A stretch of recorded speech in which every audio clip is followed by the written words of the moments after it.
Commence the D&D! Press the button. In the last session of Curse of Strahd, you began still within the pages of the Tome of Strahd, where you stood over a wounded Strahd and a number of combatants who looked to face you in battle. You'll have to ignore the dog noises occasionally, because, yeah, the dog's outside. You swiftly defeated them, and the scene transformed in the mist once more. Over the course of the session, you gained insight into Strahd's background. You met his brother Sergei. Meadhan engaged Rahadin in single combat during an exhibition tournament and had to be restrained. And then you all sat round the table at dinner where you finally met the fabled Tatiana. However, the most interesting thing was witnessing Strahd's descent into madness, claiming to hear whispers and shouting at shadows. Initially you thought that it was your voices he was hearing, until you heard the awful whisper for yourselves, promising him power. You witnessed the shattering of an amber tomb, and finally came to understand where Strahd's power comes from. Finally, the last scene you witnessed was the wedding between Tatiana and Sergei, where Tatiana seemed to recognize some of you. Nigel took her hand and walked her down the aisle until a betrayal took place. Crossbow bolts flew from the shadows and pierced Strahd and Sergei. Strahd seized the opportunity, though, and drained his brother before tossing Cal through the window behind him. Tatiana escaped onto the castle overlook, and the rest of you followed quickly. However, the Dilisnea forces were quickly behind, looking to assassinate Tatiana. Now, you are all that stands between them, and this is where we will begin today's session. Let's not waste any time, and let's get right over. Let's get ready to rumble. Oh Lord. Let's get ready to rumble. Let's get ready to rumble. Alright, Lewis, how far am I into my transformation? you have... Just double check. That music's loud. Good point. You have... Well... Like, also how time has been passing and stuff. Yeah, How long until Beal BMX? You do not know exactly how time is passing, but I will say when the time left, it was only 9 AM. So you essentially have 2 days left, George. Okay, cool. Thank you. That's all right. So at the top of the round, as you are surrounded by a number of these traitorous forces, Cal, you're up first. Gonna run into the middle and detonate. Why is there an iron oath symbol up here? I don't know, but I will get rid of it. Okay. Oh, my power! The iron oath. Alright, let's do some paladin smashing stuff, shall we? I'm gonna run up to the first guy. Mm-hmm. I don't want to go. Yeah. Let's go here. I'm gonna smack him with my scimitar. Okie doke. No, my short sword of wounding. There we go. You swing up with the short sword, ready to stab forward, and you hit with an 18. Oh. Whoosh. For 11 points of damage, which is exactly what you needed Oh. to instantly kill him. Take that. He's gonna move over to this guy. See if we can go 2 for 2. Whoa. Do these guys look It's a natural one. particularly beefy? They definitely look like they're wearing more heavy armor, and their armor is regaled with heraldry that does not match the Ravenloft iconography you've seen before. A natural 1. So the first strike is swift as Cal goes into that pose down, swings upward, cutting the throat of the first guard as he moves forwards with a spear. But the second one, he kind of loses his footing slightly, and the guard shoves him off with his shield, and Cal's kind of off balance slightly. That's me. I will cast Shield of Faith on Tatiana. Okie doke. Boop. Put that symbol on. I am concentrating. Very nice. So That is my turn. up after that, it is Helen. It's me now. Yes, Okay. indeed. Yes. Besides, I chose to take wedgies. So these beige-looking guys, Yeah, You probably have your own ones. they're baddies, right? they are definitely baddies from what you can tell. What about these guys? What do they look like? They look like bigger baddies. Like more armoured? Yeah, exactly. I think I'll have more Yeah. than enough. Oh shit! I'm not really high on health, am I? No, you're not. Great. You guys did not regain any health.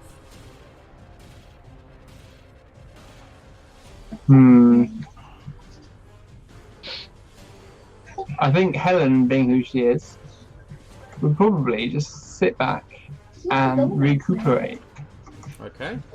What? using my Yeah, you walk past it. wholeness of body, 24 Nice. HP. Nice. That puts you up to 42, I believe.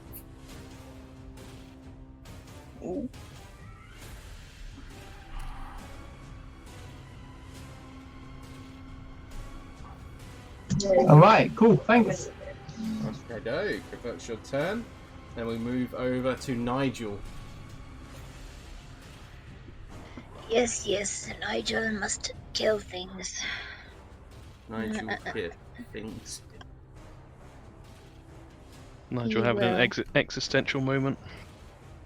I had a properly weird existential moment the other day where I was like, oh my god, every summer and winter I'm longing for the other, and yet I only have so many left. My first attack with the blood spear on Okey-doke. that guy. That definitely hits. I assume Nigel is raging. Oh yeah, rage, Yeah. rage against the dying of the light. Why are you laughing at me, Tom? I'm enjoying l'ennui, Nigel. 13. Which Roll your is D8 as well. definitely yeah. enough to kill him. Ha! Sucker. 3. Is it the flump? It's the flump. Yes! Just to keep the tone of the Tome of Jesus. Strahd. Grab the fucking flump. Right, where do you want your flump? Where do you want your flump? I left the flump there, thank you. Oh, fine. Oh wait, no, it explodes at the end of my turn, doesn't it? It does, yeah. Damn it. Right, okay. So I have enough movement to get on the other side of this guy, and I'm gonna smack him. If you did go that way, you would take an attack of opportunity from that guy. But you could get here Oh. and not take it. Fucking bring it. Okay. Oh, spicy, Nigel. I'm in that kind of mood today where I'm just like, fuck off!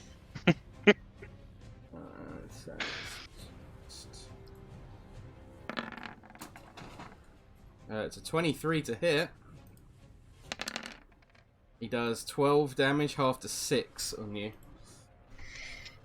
Bring it. Oh, I'm going to put a little symbol on just as... I also Choose had this reaction. 7 temp HP, so that's good. Oh yeah, So I'm of at course. 1. Yeah. I'll add that on for you. 7 out of 7. And I'll roll the attack for you. 14 damage on this guard. It means he is most certainly dead. Yeah, and you set up Bye-bye. temp HP, right? Yes, it would be a new set of 10 Oh HP. yes.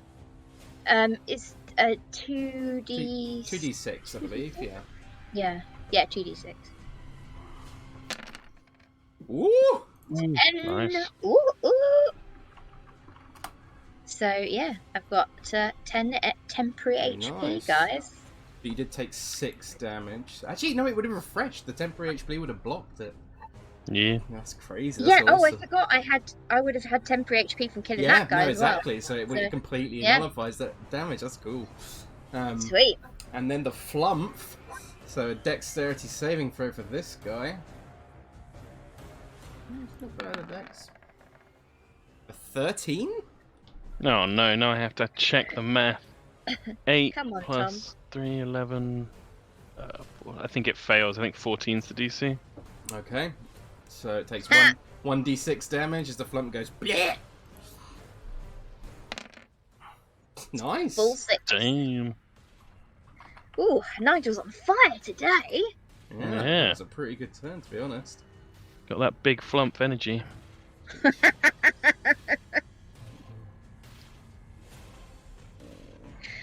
See, this is why Tom and I are together, because we're the only ones who laugh at each other's jokes. Love it. Meadhan, you're up next. Hello. What is Tatarina up to? Tatarina, she is currently standing at the back looking pretty fucking scared. So, from what I can tell, I can't see. It looks like we're pretty much trapped, right? There's like no way for her to leave. Yeah, this is a very large drop. There's like no stairs going anywhere. Definitely not. This is definitely cornered off. Should she have? I don't know if she's not doing anything. She'll go at the top of the round. Order. Okay, sure. Okay, what I will do. I'll put her on for you. Bonus action, Bardic Inspiration. As Meadhan calls out to Cal. I'm sure you'll get him on the next one, new guy. New guy. The hundreds of years of suffering were all worth it at this moment. You're the Gus Griswold of this group now. Yeah. So you get some of that. So it'll be a D6 when you want it. Thank you very much. But otherwise, unfortunately, I think he's just going to come back. And do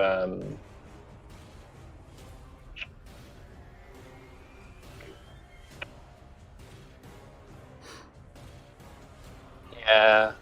When I say dodge, I don't know. Could I do like if anything tried to shoot at her? Actually, no, I can't remember. They're not aiming. They weren't going for her. What or were they? They definitely were going. They were definitely going for her.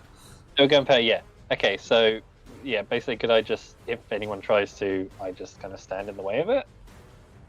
Maybe if they're trying to shoot, I'm like standing in front of her. Yeah. So if you're standing in front of her, what I'll do is I'll give, because you're fucking massive and she's pretty small. I'll give her 3/4 cover because you're literally standing right in front of her. Yeah, perfect. But that'd be great. What I'll say is they'll have advantage to hit you if they try and hit you with any ranged attacks. Yeah, that makes sense. Yeah, I'll go with that. Okay. Please and thank you. I just realised I'm not on the turn order. Oh shit! Am I on the DM layer or not? No, if you want to, have you got your initiative? I guess it didn't work last time. No, Do you want I don't know what it is. Roll your initiative then, and then you can take your turn. Well, depending, if you get higher than these guys, then you can take your turn now. There's lots of D6s being rolled. What's going on? I think it was Nigel's stuff. A 21. No. Well, No, I see it too, Steph. Yeah, what the fuck? Exactly. Nurse has gone crazy with power. Just gambling ring. Oh. Yeah, ignore that. That was definitely not something happening in the background. So Nigel's thing should still be on 9. Farrah, you can take your turn now. Okay. So she's gonna do similar to Meadhan and step forward. And she will conjure animals. Okay. Kieran said I can pick the animals, so I'm gonna pick a bunch of frogs. No, you can pick what you want, I don't care. Oh. No, that's actually what... Well, we talked about that. Yeah, I'm joking. It's just interesting that you're supposed... Like, the DM is supposed to choose. It's cool. I thought it was... Kieran's right. Rules as written. Kieran is correct. But I don't Yeah, care. it's meant to be like you're calling out and being like, "Come to me, nature spirits," Something. and then Yeah. something appears. Yeah. Well, I read differently, but maybe I'm wrong. I don't know. Rules is written. I Kim. just, Anyway, Kim's right, it doesn't matter. tigers are just standing in the way. They're dodging, Okay. and that's it. Do you want to roll initiative for them? Yeah.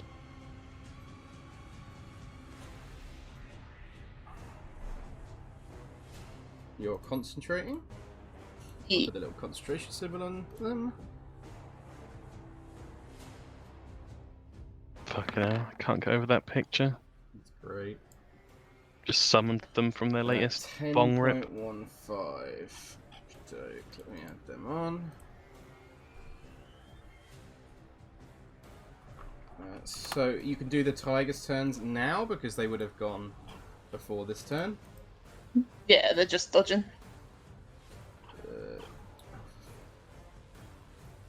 Oh right, yeah, of course. Right. The knights.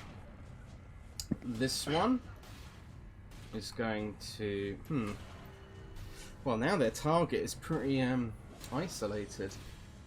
So they are going... This one is going to move up to Nigel, because he's the problem. This one is going to move up to Cal. And this one's going to move up to Helen. So, the one against Nigel is going to make 3 attacks. Yeesh. The first one, it's going to make a shield bash on Nigel. A 17, I believe, hits. You take 6 points, half to 3, so 3 points of bludgeoning damage. But can you make a strength saving throw for me, please, Nigel? Which you do get advantage on because you are raging. Yep, so definitely pass. So shield bash did not work, but he does get 2 more spear attacks.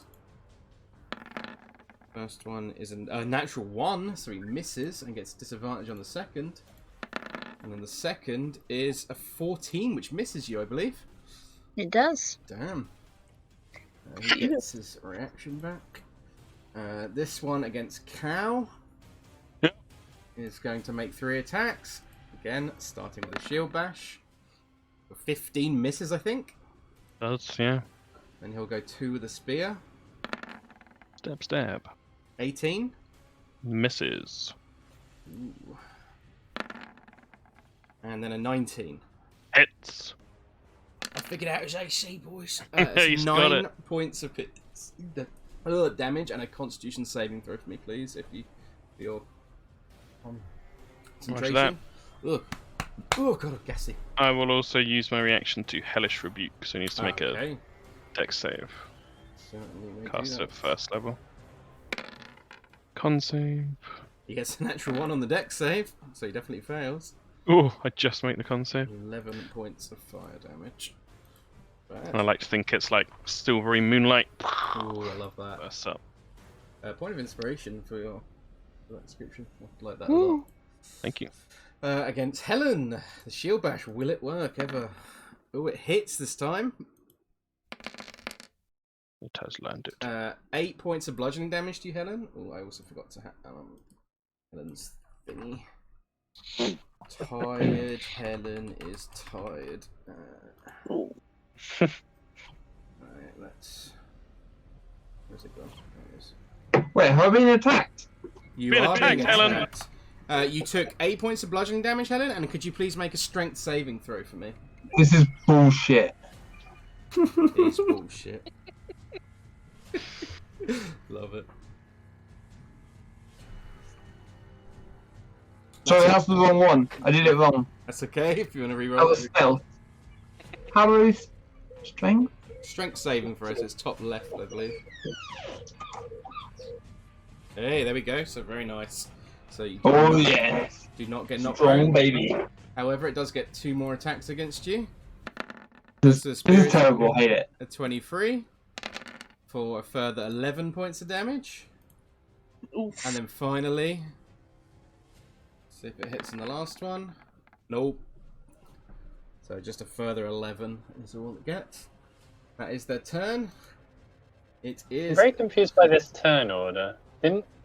Looking through it, didn't Cal go a minute ago? He went at the very start. And it went bam bam.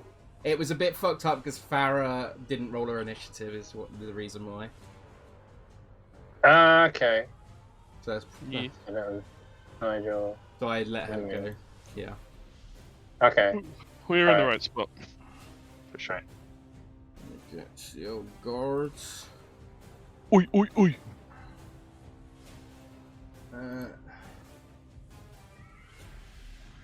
Yeah, I think they're just going to fucking launch spears at Cal, all three of them. Makes sense. In the most central position. Yep. 1, 2, 3. The latter two hit. Oh shit, so 6 damage and 2 constitution saving throws for me. -6. The fuck did the other guys miss? And these fucking losers hit with their spears. 1, 2. Yeah, very Damn. nice. You will not break me. That's yeah. Okay, Tatiana will take the dodge action and is going to remain hidden behind Meadhan.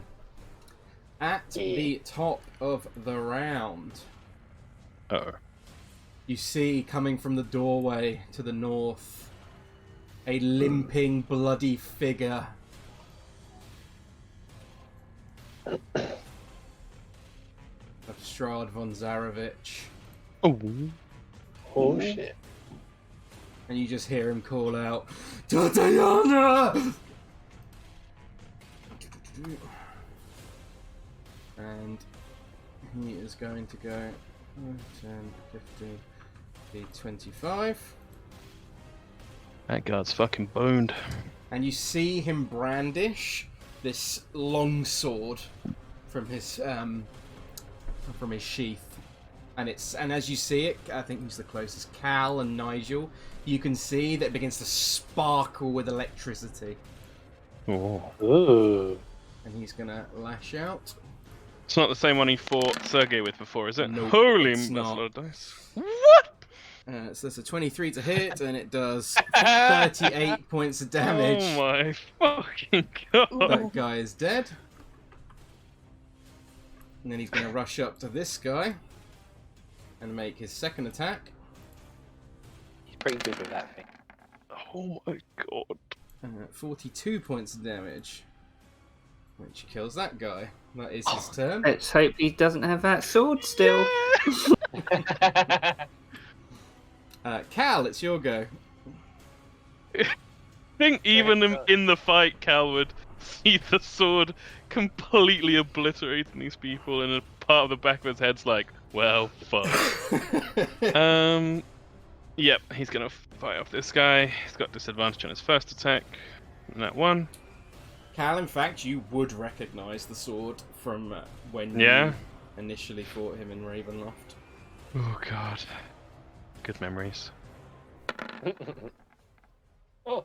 Oh wow. 24 definitely hits. Huh. Nice. That is 13 points of damage. I think it's 11 and then the wound is on his turn You're right. thing. Yeah.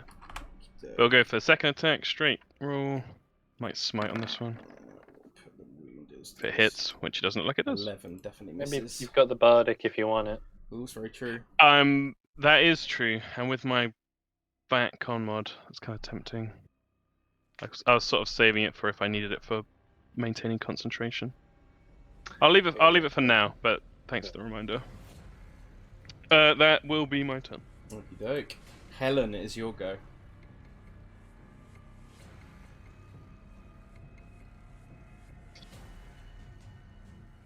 Helen. Helenia. George. I heard noise coming from his mic, but I didn't. Hello? This is George's friend. George is just grabbing a drink and he'll be up in a sec. Okay. Outrageous. Sorry. You can take his turn. I have no idea what I'm doing and I will fuck everything up. That's fine. Neither do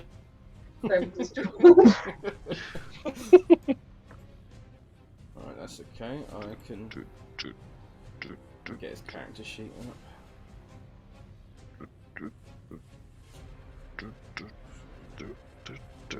Also, Tom, why did you post the Page Master in the chat? What? In the Discord chat. Just saw Page Master. About it. I fucking love that film. Oh, is this me? Oh, So, it yeah, is. here we go. I did tell them that you were getting a drink. Okay, thanks, Megan. Hey, what am I doing? So I'm You're- fighting the guys. You're Okay. fighting, yeah. I'm gonna fight this guy next to me. Yeah, whack him. I'm gonna punch him in the head. Yeah, do it.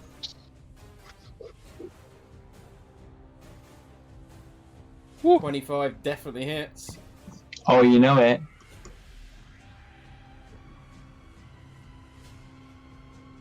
Oof, a natural one unfortunately misses on the follow-up strike though.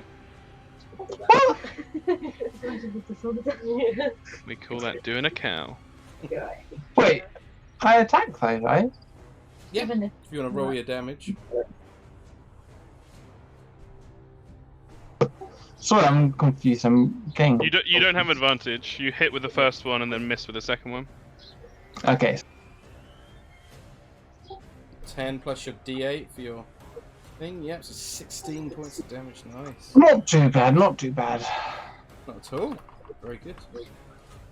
And then your second attack, unfortunately, is a miss, which gives you disadvantage on the next attack. Will you take your bonus action punch? Yeah, I think I better do. At disadvantage. This is the natural one.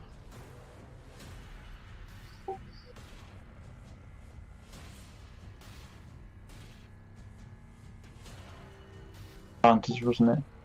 Yep. Disadvantage. So 14 does miss, unfortunately. Ah, bums. Right. Never mind. So, Farrah, is your go. Farrah is gonna step up behind Helen and cure wounds. Me. Spicy healing.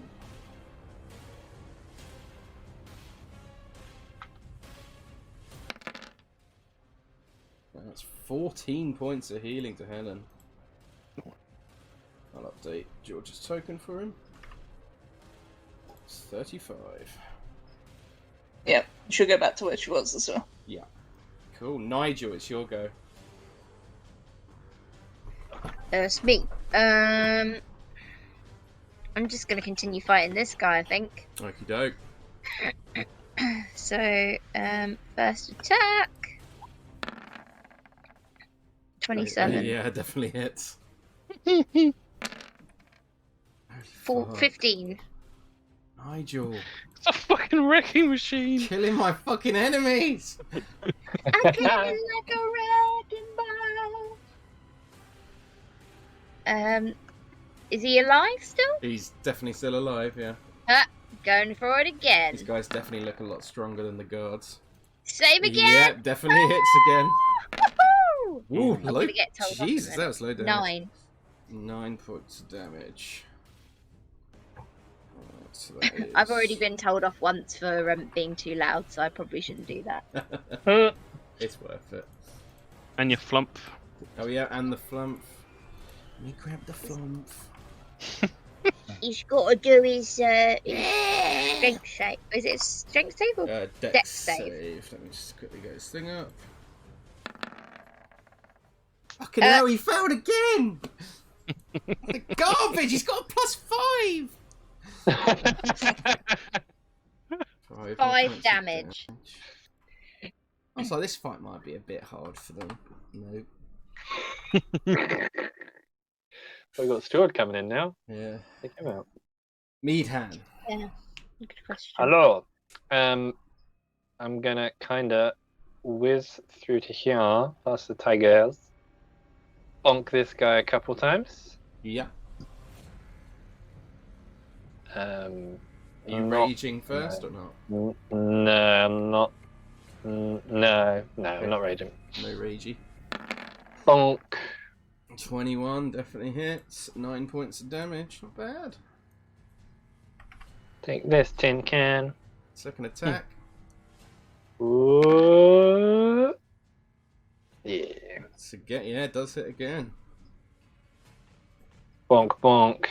Man, you're doing And damage then I'm going to go back to how I was before. Feel free to... now. Yep, he will take an opportunity attack. Can't blame him. 20. Believe hits. It'd be a Disadvantage. Oh, you're yeah, right. because of your cloak. Very true. Ooh, thanks, guys. Always forget about that. Misses with 11, I believe. Hey! Yeah. Thanks, guys. Would 12 damage knocked you on your ass? No. Okay, good. 12 damage. No, Yeah. no, I'm good. Okay, good. Let's put a little cloak symbol on, so I remember. Right, the tigers. They are dodging. Dodging again, okay. The knights. This one takes his wound, right, Tom, which was 2 points of damage, I believe? I think he makes a con save first. I can't say first, okay.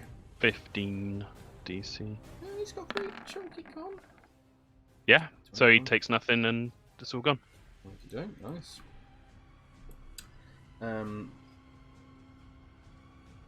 Alright, he's gonna try and shield bash you. Yeet. Misses.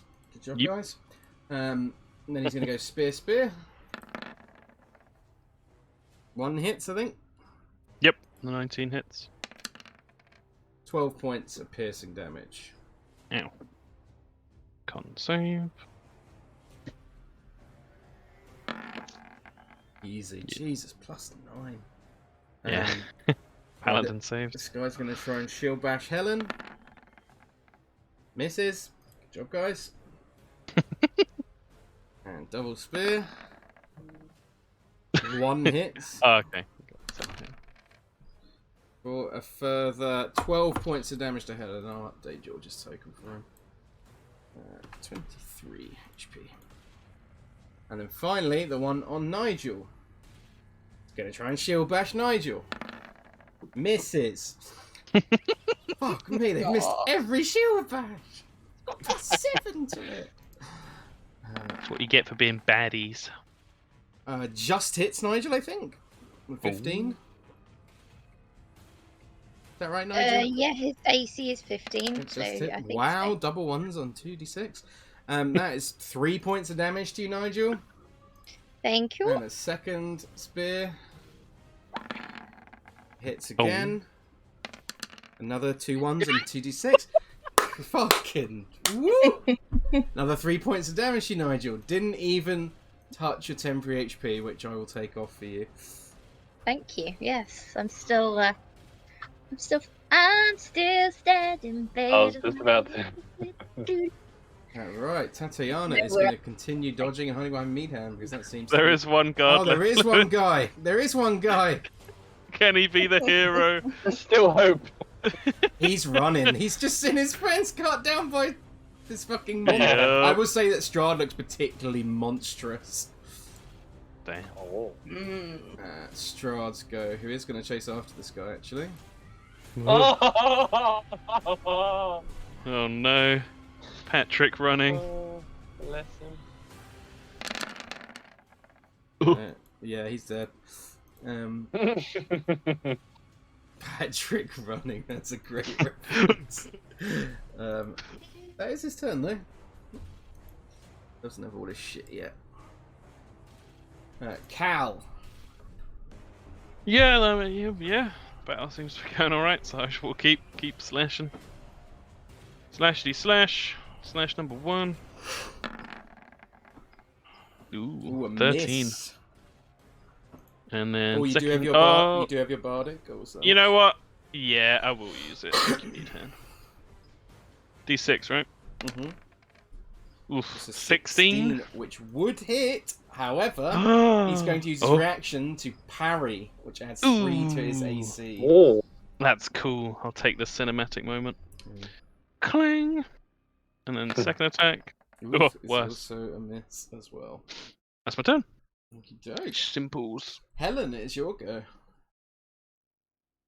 If George is there.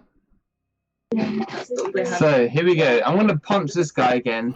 The classic strategy. It is a great strategy. It is a good Shut up. strategy. Ring his bell. Here's my voice. Yeah, okay. Yeah, let's just punch him. Let's punch him. Give him the old whacking. Oh, it's an actual 1, unfortunately. Oh, fuck's sake! So you get disadvantage on your next attack. Let's do another one. Okay. Actually, no. Helen wouldn't be into doing another one. She'd be into doing a dodge. She's Yeah. gonna do a dodge. You would get a second attack anyway, just because you got multi-attack, so you can take the attack and then dodge if you want to. Yeah, I would like that actually. Plus, it'll get rid of your disadvantage. Well, don't speak too soon. Hmm. Very true. 19. Oh my god, and then... disadvantage. Yeah, Okay, you do so one more. indeed. 19 or The 17. 17. They would hit, but again, this guy uses his reaction to parry. Oh, And then, Then- Helen is dodging. Yeah, Wow. boy. Very nice. I'm so confused by the new like thing. I don't know. Okay, it's fine. It's cool. Is it alright? Yeah. It's just because my key points have been pushed up into like a plus They- minus thing. They moved them around on the Yeah. round. That's weird. oh, did they stop them being like a toggle the square thing? Yeah. What? That's Oh, really that's weird. outrageous. Because I've got so many squares, you know, like, I guess so, yeah. yeah. Anyway. Thanks, guys. Okie dokie, it's Farrah's go.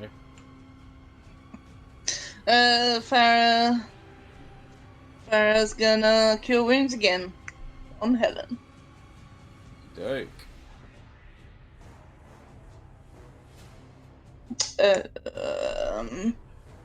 Roll that dash for me. Go first.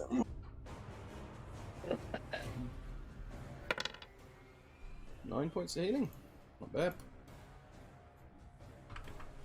Just Helen's HP for her. 32.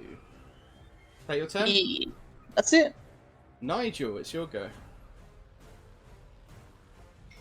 Nigel. Yeah, well, he's going to carry on with this guy in front of him. Come on, Nigel. 15? misses, unfortunately. What? Parries How it dare with a you. shield. Try. Oh shit, what did I just do? A 20 does hit, though. Lovely. Oh god, why won't it do the thing? Did it do it? Because I've just accidentally killed roll 20. Oh no, it did it. Yes. So it's 10. 10 points of damage. Yep. And is that your turn, Nigel? Or Flump? Flump. Yeah, Flump, yeah. Same place as before. Yeah. And dex save. Oh, he passes this time. Yes. Damn He it! does nothing. Nigel has lost his touch. Yep. No! Meadhan. Meadhan. I think I just might repeat last time. Do an action replay. Go in and smack that guy a couple times. Make that. Or smack that. 13 points of damage. Just Mm. you're hitting hard. Damn straight. Not even raging. Second attack. Oh. Ooh, at Too this fast. time it does miss though, unfortunately. Oh. He does not get attack of opportunity because he parried Helen's attack. Oh, okay. Nice. I knew that. Is that your turn, Meadhan? Yeah, I don't think I can do. No, yep, that's it. Go. Tigers, dodging. Dodging. Okay, the knights. So this one is going to try and attack Helen with disadvantage on the shield bash. Oh my Ooh. god! Oh, Does 6 points of bludgeoning damage to Helen, taking her down to 26 HP. And Helen, could you do a strength saving throw for me? I can indeed.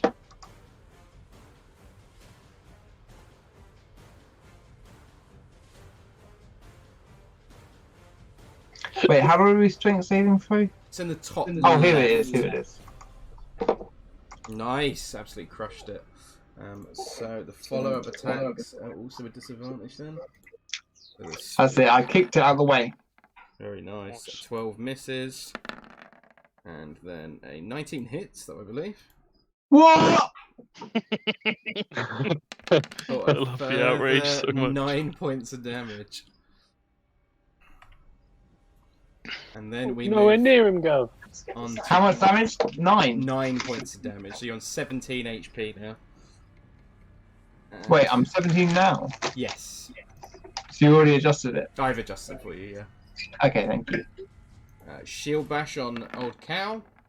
Misses. Woohoo! And then Oh. spear. 17 misses. And 19 hits. Yep. 13 points of piercing damage. Ow! Slowly whittling me down. And con save. And fuck it, I'll Hellish Rebuke again. Okay. Yeah. I'll do it second level. Be fancy, man. Fails. Oh, it was the same damage at second level. So 11 damage. But I passed my con. Very nice. And then finally, the one on Nigel. And shield bash. It's gonna miss, of course. Natural ones, of course. It's fucking going. I think the one fighting Nigel has soiled himself. Yeah. Yeah. Oh! Oh! No, you got hit. Yep, bring it. Will we finally see that green bar not be full? No. Ew. 4 damage. Oh, Which kills his temporary HP. But Yep, I'm down to 82 HP, guys. Oh you're god, not, you need 'cause a it- hand. I only killed your temp HP, which you had 4 left of. No, I only had 1 left. Oh, I was miscounting it on Roll20 then. Sorry. That's right. You can bleed. Right, so that is their turn. Tatiana, again, is dodging. Strahd. And 15, 20, 25, 30. Help us out, buddy. With advantage, because first attack is 29. Oh, a lot of damage. 37 plus 7 is 44. Yep. Maths. That much. And then the second attack.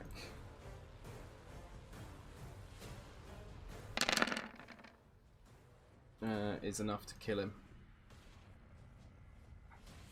God. Jeebus. Cal, it's your go. I'm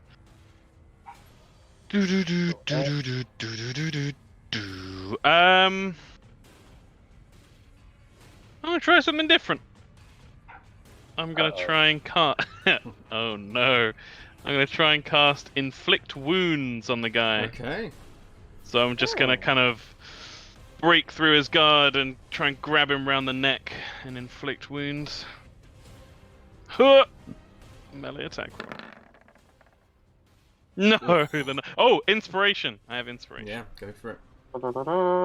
So I'll take one of those spell slots back. Just roll again. God. Yeah, No. this is again. Will the Bardic save it? I think you I already it. used the Bardic. I should have got rid of that, sorry. Boop. Oh. Is that your turn? That is indeed. Spell slot gone. Take Helen, it's your go. You're no longer dodging. It was a cool idea, though. Thanks. Well, you know what I'm going to do? I'm going to keep punching this guy. Yeah, just keep on punching him, you know. That's Punches. that's my good strat, you know. Just keep punching. Oh my god. Oh my what is God. wrong tonight? Why? Cal and Helen are fighting for the... Disadvantage glory. on the second attack. Let's try that again, shall we?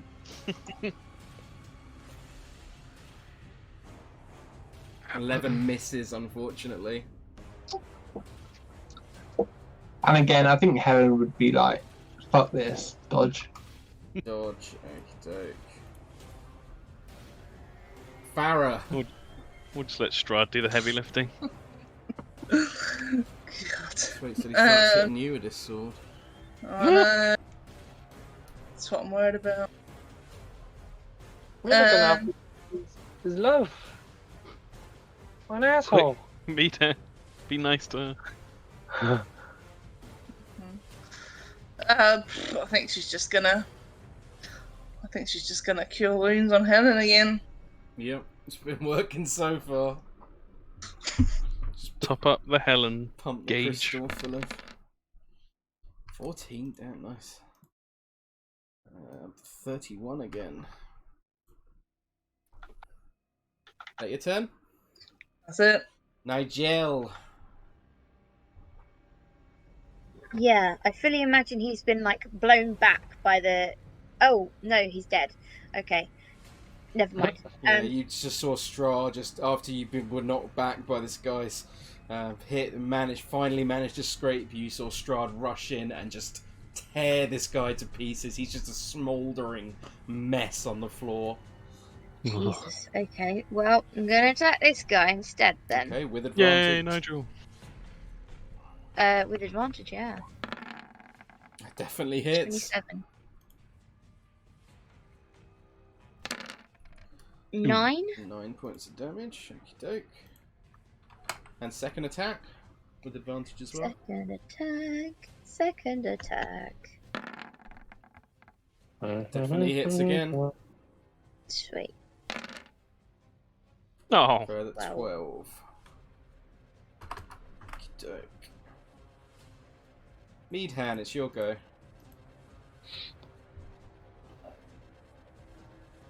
Yeah, why not? Same as before. Why not? Been working for me so far. Yes, indeed.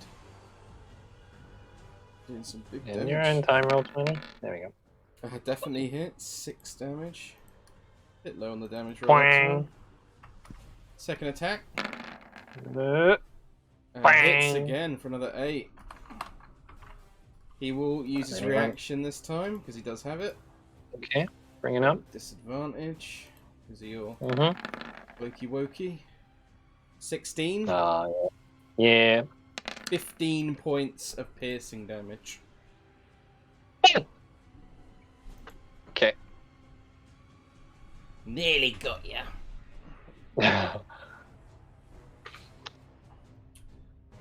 Right. Tigers. Dodging. Dodging again. The knights. Okay, so this one is still going. Actually, Where is Meadhan? he is here. Right here, right next to you. Okay. Actually, Really? this guy is going to see Strahd and sees him as a threat. So it's going to run up to him 25 feet. So Helen does get an attack of opportunity if she wants to take it. Of course I want to take it! Yeah! Love the enthusiasm. 26 definitely hits. Oh yeah! 10 points of bludgeoning damage. Nice. Plus your D8. Ooh. Yeah, fuck you, bitch. Very nice. So he is going to try and shield bash Strahd. Come on. Good luck with that. Baby. Misses Oh. every fucking time. Spear. Both hit. Oh. 10 damage in total.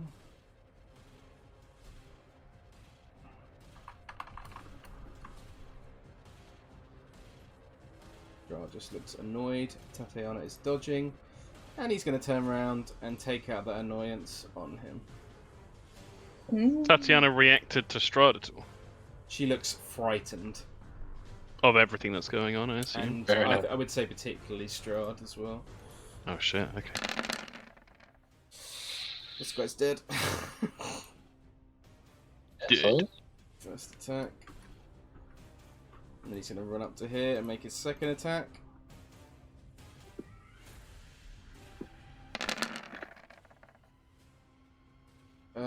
Yeah, that's a 33 to hit, so I thought that was the damage for a second.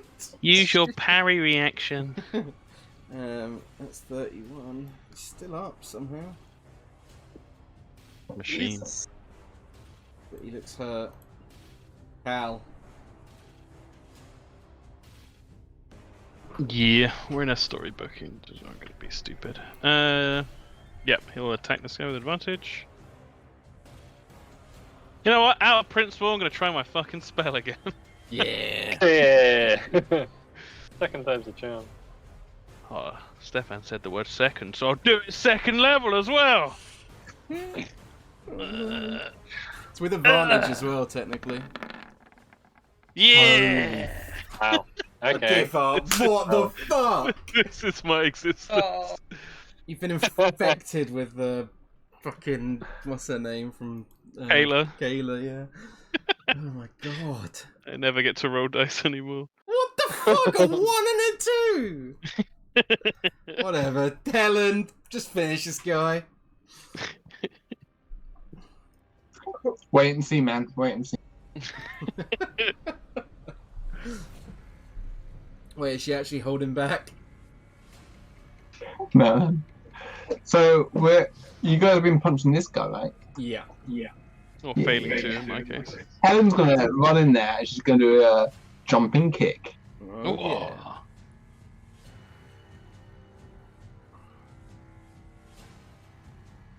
Oh no, it's not on. It's not flanking, is it?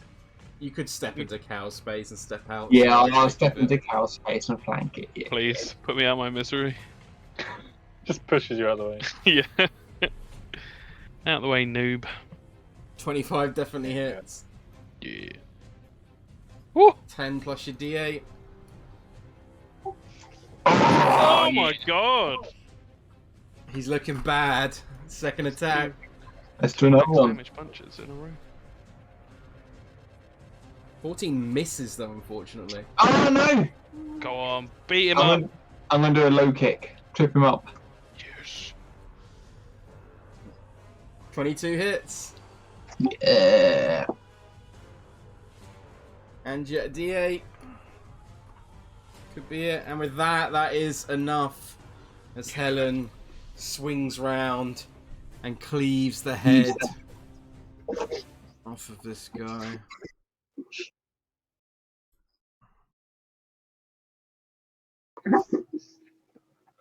And then Helen just, chills out over here. Let's grab my notes quickly. Actually, let's put a different one. Let's do this one.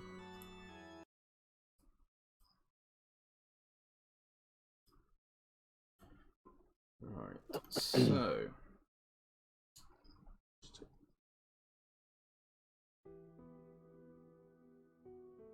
as each body falls to the ground, you can see all around you the scene is going up in smoke, like almost like fires are happening, but they're all just made of mist around you. The scenery is like blurring, almost like you're looking into the sort of sunset on a really hot day, and there's just the heat build up is just making the vision blurry, but it's all around you.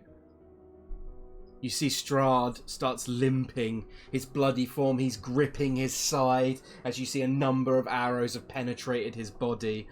You can see his fangs are elongated, blood just drips down his face onto his regal looking shirt. And he just continues limping past you, almost as if he doesn't even know you're there. And he just keeps limping towards Tatiana, who now his vision is just completely focused on Strahd at all times. And she kind of starts backing off towards the edge as he continues limping forward. And he starts saying, "Betrayal! Tatiana! The Dilisneas have betrayed us!" She looks up at him, almost like she's looking through you, Meadhan, as I can imagine you sort of staring on at her and him and the interaction that's happening. Uh-huh. And she just says, "Eldar, you're frightening me. What has happened to you? Where is Sergei?" Strahd stops in his tracks as the mists seem to advance toward him. "He is gone. I am here for you now. I will protect you." His new monstrous features are only amplified by the stained, warm armour, and Tatiana is moving backwards, retreating further and further. They continue in this dance. A lord's wounded limp forward and a lady's step back. Strahd moves faster towards her, and the mists grow more dense as they do.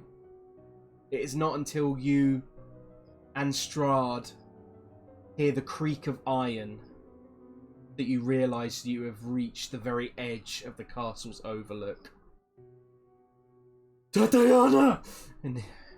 In her fearful daze, she reaches the railing, and you see it break, and she tumbles. Oh! The mists part beneath her. If you were to look below the ledge to watch her, you would see her in her white dress, soar through the air like a spirit toward the jagged rocks below that peer over the clouds. But she is not dashed across them. There is no crash. And there is no blood. Thousands of feet below, the white dress simply fades into mist. Strahd just drops to his knees. Tears of blood begin streaming down his face. And then he looks up to you, Cal. And he just winces. Before a bolt streaks through the air and plunges into his back. And then another, and another. But he does not fall. Instead, what little colour remained flushed in his cheeks completely drains from his skin. His eyes flow scarlet, and his fangs extend further from his mouth, making him look more and more monstrous. He shrugs off the onslaught of arrows as though they are raindrops. You see from the castle steps Leo de Lusnea and more of his men encroaching through the mists. And then before you, you watch as the mists themselves turn red, as the man truly becomes the monster, and the enemies feel the wrath of the devil before them. And then for one final time, as this red mist rushes all around you, consuming each one of you, you hear a voice once more.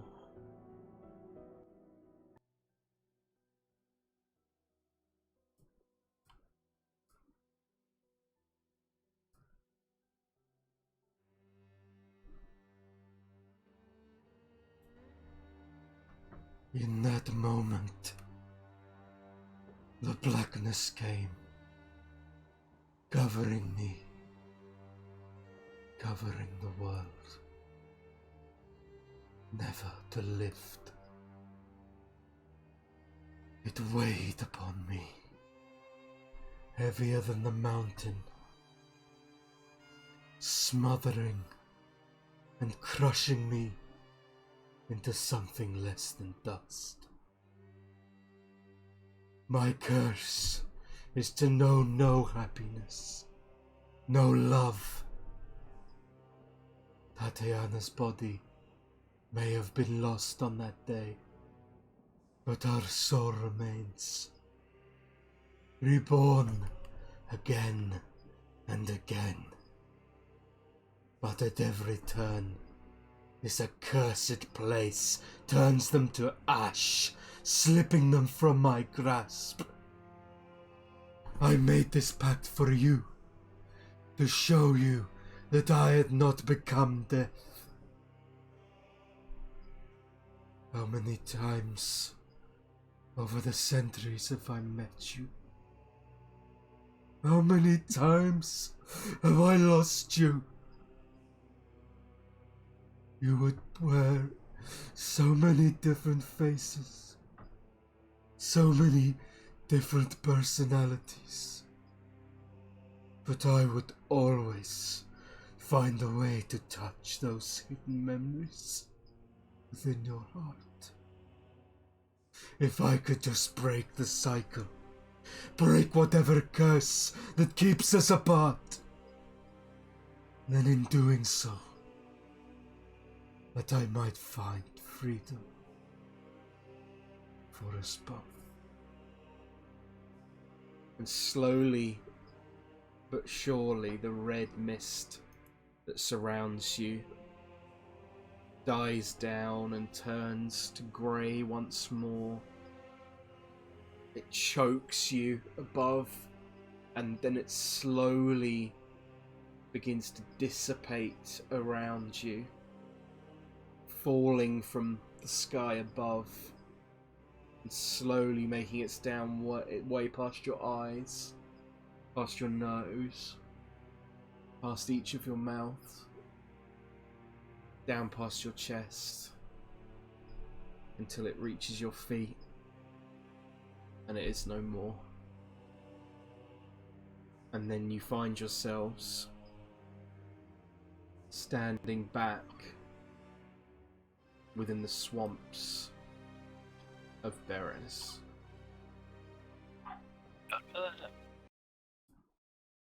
Holy moly.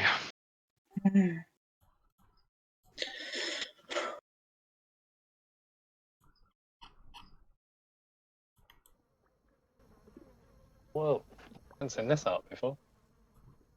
No, I forgot to show you when you came in, so I thought I'd use it now. Let's go. That's my new character. Yep. Hey, y'all. I'm a scarecrow. What you doing this neck of the woods? So, sorry, go on, Quinn. No, I wasn't going to say anything. Okay. So, you find yourselves back in the swamps of Berez. And anything you've noticed that is on your person whilst you were inside the book remains. Yes! How I do suppose you made that ring, did you, Lewis? I do mean that ring, yes. But did you make it as a custom thing? Fuck, I totally forgot stuff. Sorry, That's fine. That's my bad. I got a little thing. It'll remind me. No worries. I'll definitely try and I'll make a note of that. Let's quickly do that now, so I don't forget. If Roll20 will load, because it's been pretty laggy. What else did we get in there? I got a ring. You There was a got weapon. plus wasn't there? one long sword. Sword, yeah. There's a little magical thingy. Amulet or bracelet or something. Chime, I think. Time, yeah. Who took the sword? I didn't take the sword! A cow's got the sword. God, how much have you drunk, George? Shit.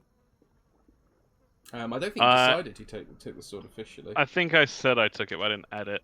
Cal can't really use it, so if anyone else wants to take it, feel free. I mean, we got to sort out all the objects from the swamp as well. So. Yes, so we'll go through that quickly now, and you guys can sort this out for your inventory.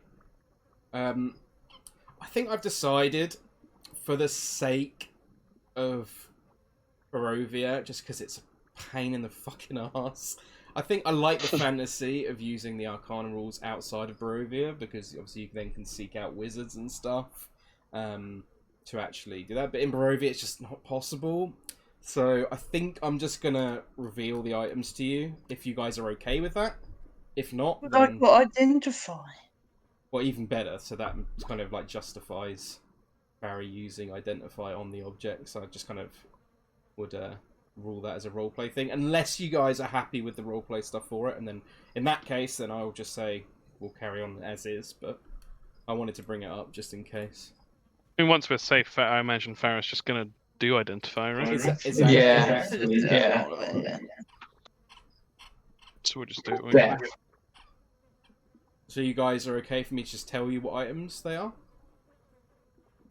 Just splurt them out, man. Splurt them out. I think because Farrah's got identifier makes sense, to be fair. Yeah. What does everyone else think, Tom? I don't think you should, because Osdred had to be the identify man. It's true. I think just wait until we're taking our next rest, right? Okay, I don't think that's- Farrah's going to want to squat down in the middle of Swamp That's fine. Town and. Yeah, we'll go over it Take- next stress then. I feel like if there were any like super powerful legendary artifacts, whereas if you've got like a little, I don't know, +1 dagger or whatever. A very good point. The one item you would know what you do now is another item you've got. You would instinctually, from going through the book, you all just know what the book does. Every other item we will identify over a short rest. Or a long rest, sorry. The item is, you can look it up on D&D Beyond. It's called the Tome of Strahd. I will reveal it to you quickly. On roll 20. So, I'll read it aloud for you, for the sake of the recording.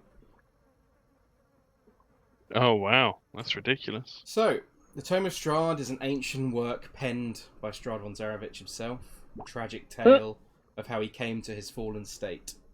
I actually wrote most of that, but like whatever. You can take the credit if you want. The book is bound in a thick leather cover with steel hinges and fastenings.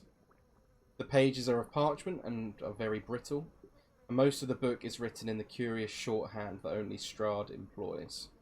Stains and age have made most of the work illegible, but several paragraphs remain intact and readable. While attuned to this time, any creature within 30 feet of the wielder... I don't know why it says time, I must have mistyped that item. Any creature within 30 feet of the wielder is under the effect of a protection from good and evil spell against fiends and undead. That's Damn. insanely strong. So good. Very good. Super Right. good. How much does it sell for? I will remind you that if Strahd figures out you got this, he's going to be coming to get it back. So Need to Give me hide my all that diary shit. back, you bullies! after you lost the holy symbol of Ravenkind, I would just gonna give you a reminder. Yeah. That'll be right. Hey Strahd, can you sign it? So yeah, that is an item one of you can add to your inventory if you choose to. Who wants that? Oh. Osdred will have it. Who gains the most out of protection from good and evil? Well, it's Everyone not- within 30 feet gets it. Yeah, it's not just the person Yeah, but- carrying it. This is what I mean, though. If somebody's going to be running into the center of a battle, I would put Cal forward as a person for it, because I've both gone in and come back to heal. Also because I have the paladin save stuff, so I'm tanky if he's trying to beat me up, but also I have a decent wisdom save. I have a +6 wisdom save. Wait, Yeah. any creature? Would that not include enemies? Yeah. but we're not undead, though. Yeah, there's not going to be Yeah. much undead attacking the undead. Yes, that's true.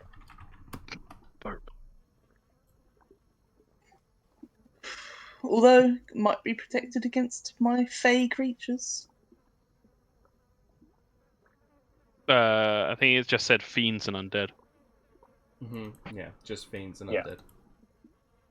Okay, so it's a limited one. Okay. Yeah, Cal can have it. Yeah? It just I'll seems the say most you. sensible to me. Pretty good. Really good. Well, what's Farrah's wisdom save? That's got a pretty good wisdom save, I think. Was it? It is +7. So that's higher than Cal's by 1. And you are tanky, because you got your forms. Yeah. But your AC is a lot lower. Yeah, I think AC is going to be... I think Cal should have it. If it's only lower by 1, I mean... Okay. I'm doing it. Doing it. He's doing it. I think Tom seemed very eager, so I'm now suspicious of Cal. But what? Oh yeah, coming from you. Exactly. Can I hold your Exactly. holy Big one symbol, to no please, one. sir? Right, so you all appear back in the swamp just as before you left, carrying Osdred's body, essentially in the aftermath of the events of the fight with Babalai Saga. You see Muriel. You see Muriel approach you, Meadhan, and says, "Is everything all right, big man? You look a bit pale, or paler than usual." I'm never reading a book again, Muriel. What do you mean? Oh, didn't you see? We went somewhere. No, you didn't. You've been here the whole time. No, we were like, I don't know, inside the book or something. Strahd was telling us a story or something. We were living it. We were there. She kind of looks at you confused and is just like, "You've been here the whole time, big man. I don't know what to tell you." He kind of turns around to everyone else. He's like, not just me, right? Not just you, Meadhan. Cal addresses Muriel. Did we change? Were we out? Were we just stood around? No, you came in the house, you came out, and then I thought Meadhan here looked a bit pale. That's all. You telling me we haven't been in there for how long was it? An hour? Longer? No.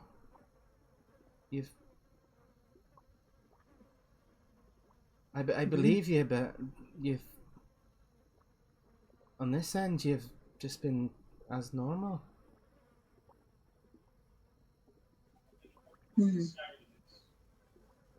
So no time has passed, and she looks at the sort of, well, there's no sun in the sky, but the equivalent of. It looks like the same kind of time of day you left it at. It looks like morning.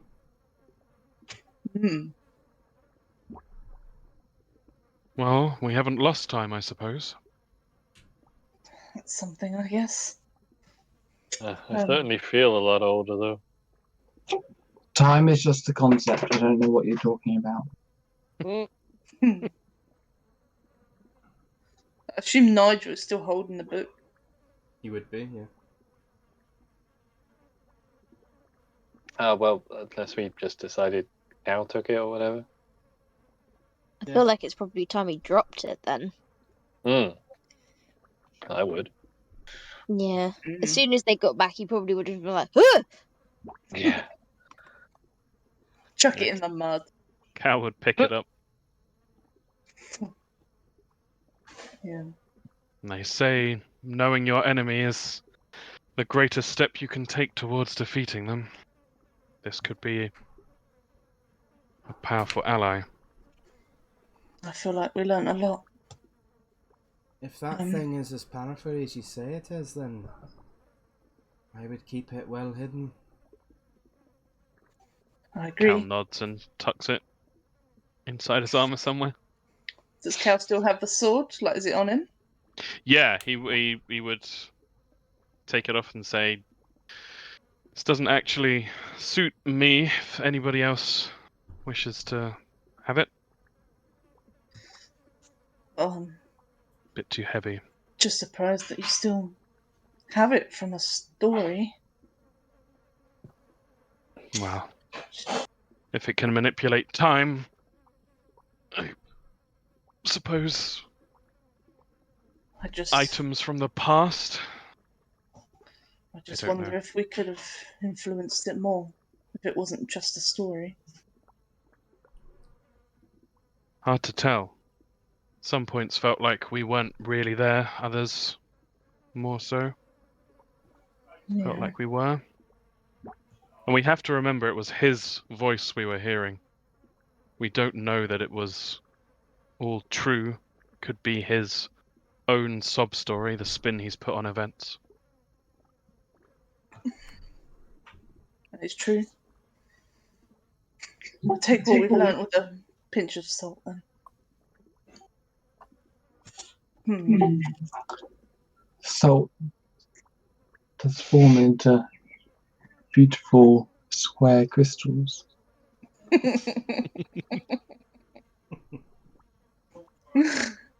certainly are. Do we still feel like we've used the magic that we used in the book, right? Uh-huh. So all the spells, yeah. Okay. Tom, what kind of sword was this? A +1 longsword. Yeah. Is that, Lewis? Is that the same as the magical longsword from Sir Dargos Ulbrich? Yes, that is the same. Okay. That's a martial weapon, right? Yes. It is. And it was a magical one, wasn't it? Mm-hmm. Yep. Yeah, but if no one else wants it, Take me it and up. I'll- Yeah. Don't mind if. Oh wait, does it need a tune? No. No. Cool. Yeah, don't mind if I do. What was it called? Just a +1 longsword. Yeah. Okay, yeah. You've all also now seen, well, a glimmer of his abilities in battle when he's backed against a wall. Certainly. I feel like that weapon of his we need to prepare for.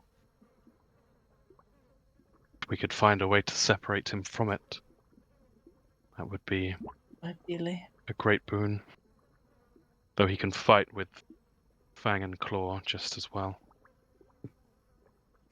Take any advantage we can muster. Indeed. Is there anything keeping us? Oh, of course. As he remembers. Yeah.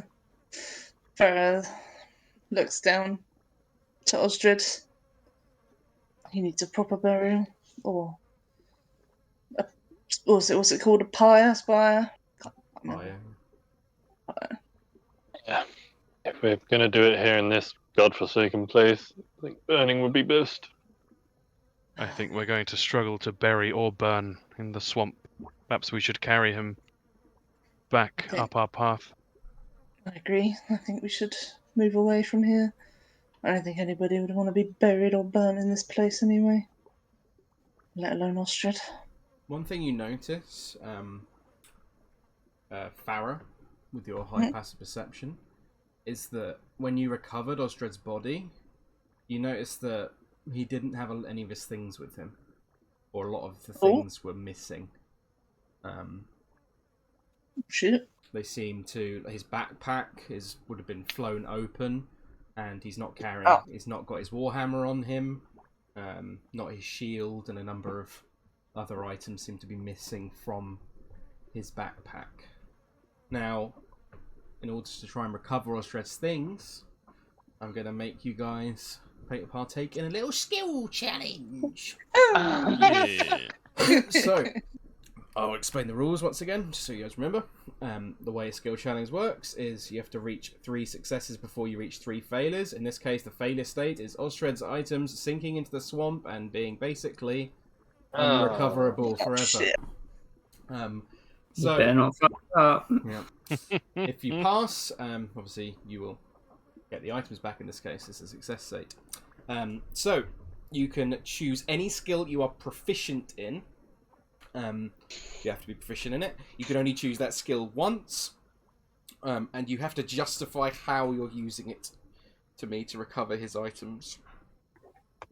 So anyone can go in any order, but again, you have to be proficient in the skill, and you have to be able to justify a good roleplay reason of how you're using it. Where did you say the items were? Sorry. Currently, you don't know. They're just...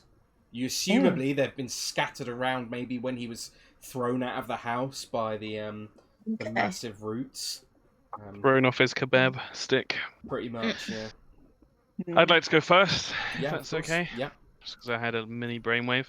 I'd like to use cows, drow, magic to cast fairy fire in an area near the body, Okay. as it actually illuminates all objects within its area. Ooh, I like that a lot.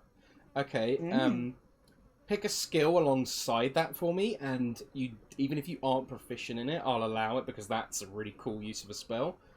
But if you pick a skill alongside that and make a check alongside that, I would say I would either perception or survival. or an investigation if you prefer. Okay, yeah, I'll do investigation. Did you say? Am I rolling it with advantage? No, straight roll. Cool. But it's a pretty low DC because of your very far. Whoa! Oh. Why can't I roll? Roll better than that, mate. Oh no, fucking it up. You light up the fairy fire, and it Whoosh. just reveals no items around his body. Yeah, it's a limited range. Yeah, you don't see any of the items nearby, unfortunately. That is one fail, unfortunately. Oh, good luck, everyone. Can Farrah look from like the trajectory from where he was thrown to where he landed, like in between that area? Mm-hmm. With What skill are you using? survival, I guess. Okay. Survival is usually used for tracks and things like that. So you can. It's good. It's good enough to be able to use it, but I will say it makes the DC a bit higher. Hang on. Let me just see if I got something. I will say the more you can justify roleplay to me, the lower the DC becomes. Can I do one while she figures that out? Yes, of course, Steph. Yeah. Can Meadhan do athletics? Mm-hmm. How so? And he'll do it by basically, he'll kind of move through the mud, not only with one leg at a time, so kind of like a hopping motion. Okay. But he'll also use his hammer to kind of like a pole vault, not exactly, but it kind of helped move him along. So he's kind of hopping around, just looking as fast as he can to cover as much. Yeah, I like distance. that. That's cool. So he's covering a lot of distance in his time using this unconventional. Yeah, just getting way through the of thick moving. mud. Yeah, go for it. Jumping Roll an through it. athletics check for me. I've got a DC in mind. You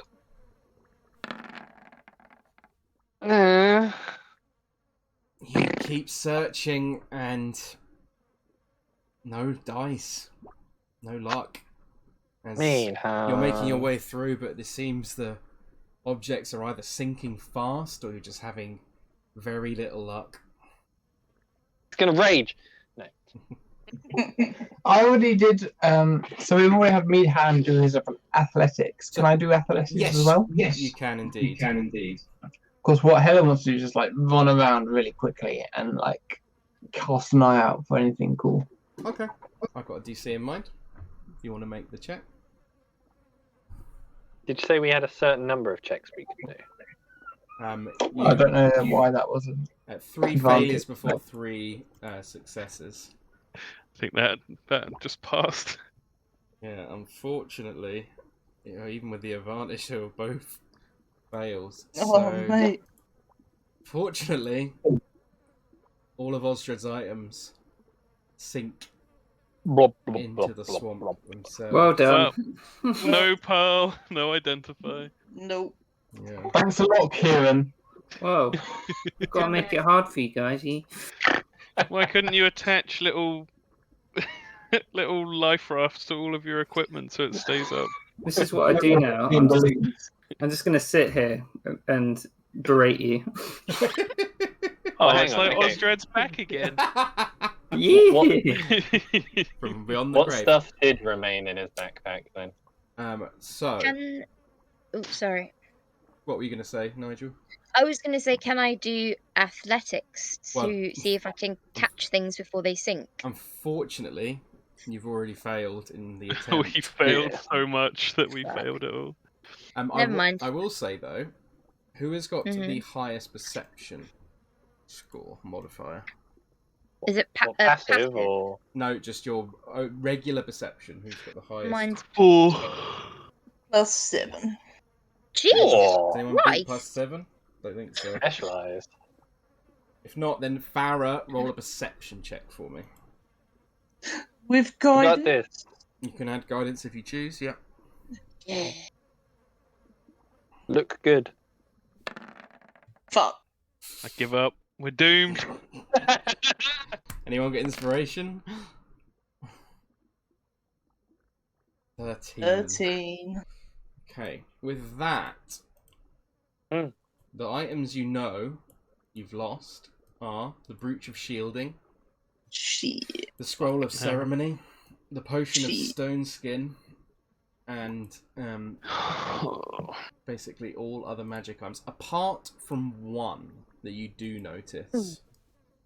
Because I wasn't going to let you guys lose this item. The one item you Corkscrew of do Wonder. notice that is sticking out of the mud from its end up is a familiar looking warhammer. And Yeah. Farrah, I assume you being the one who spots it, goes over to approach it. Yeah. Just gonna pick it up. As you pick it up, Farrah, you find it's hot to the touch. Not so hot that it causes you to burn, but it's warm to the touch. And you see that when Osdred wielded this, it was like a fiery warhammer, like a forge hammer he could summon in his hand that he could create and make the end molten at his will. But now you see the hammer is encrusted with runes along it. Like these fiery runes across it, all of it. And as you pick it up and hold it in your hand, you feel a brief connection to something. Do a quick religion check for me.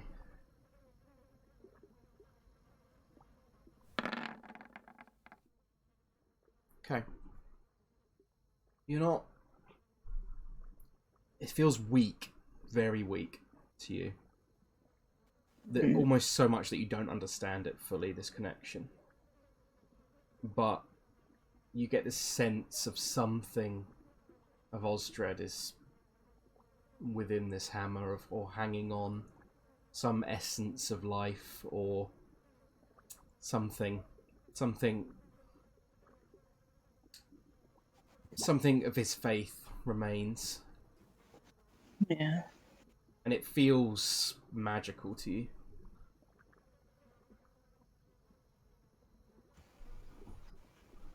Don't really know what to do with that though. Well, you have identify. You hit things with it. I don't think Farrah's strong enough to use it. That'd be so funny. Dragging this massive thing. Yeah, should get some sense of comfort from it, for feeling like this Osdred's faith is still somehow connected to this warhammer. But she'll just carry it back over. Does she identify it? When I got Pearl, oh, I thought you got your thing that was at will. but I actually don't know whether it is at will or not, to be honest. I tried to look it up, nothing was telling me. Okay. What is it? Good if it is. It was for a feat, I believe. It's from a feat, so I assumed that you could use it once without using stuff. What But feat? I'm not What 100%. feat is it? I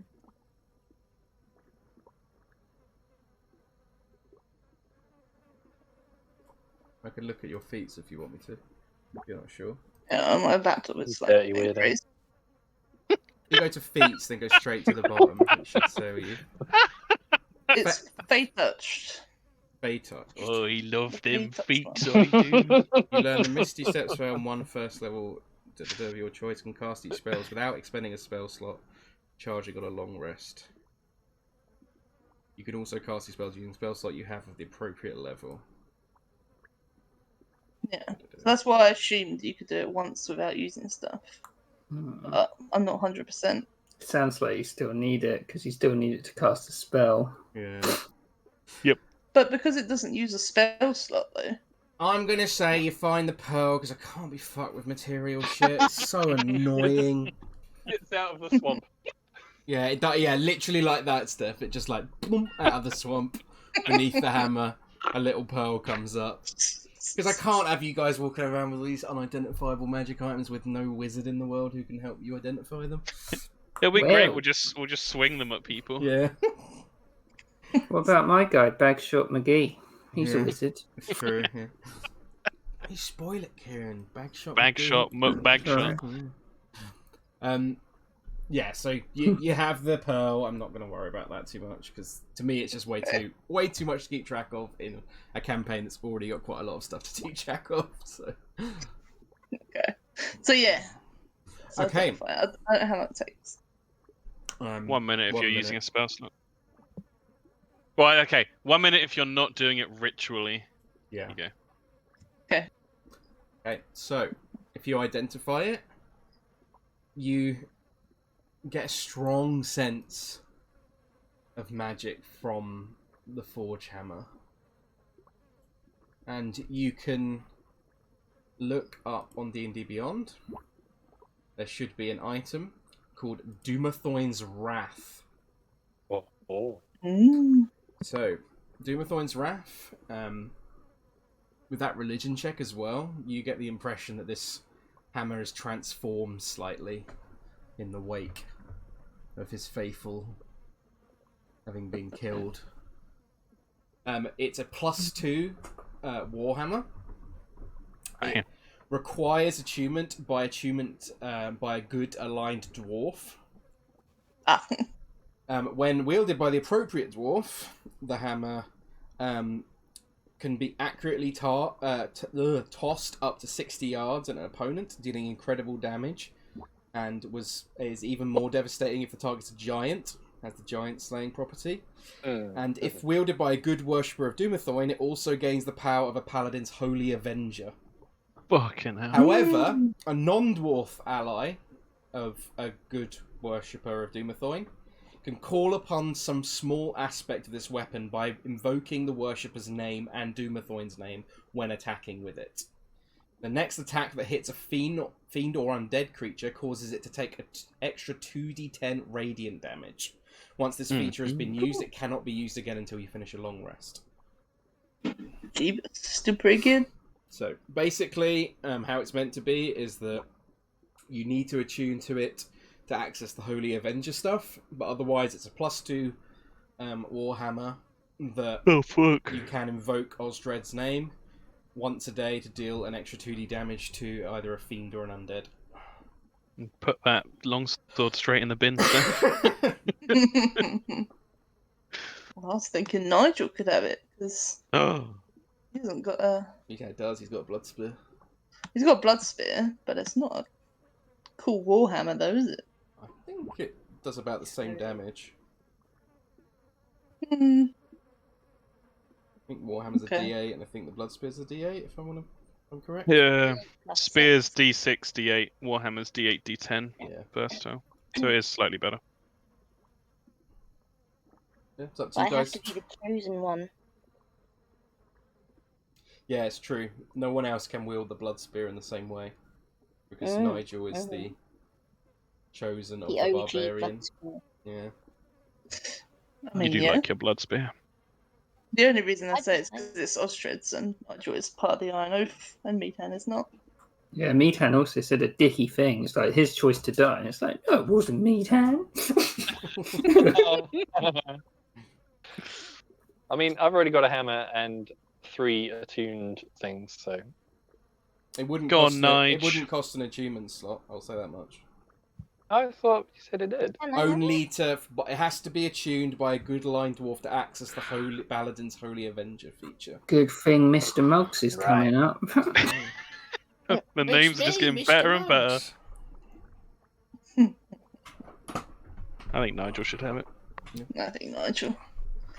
Yes, please. Okay. Is it just an ordinary warhammer? No, it's called Dumathoin's Wrath.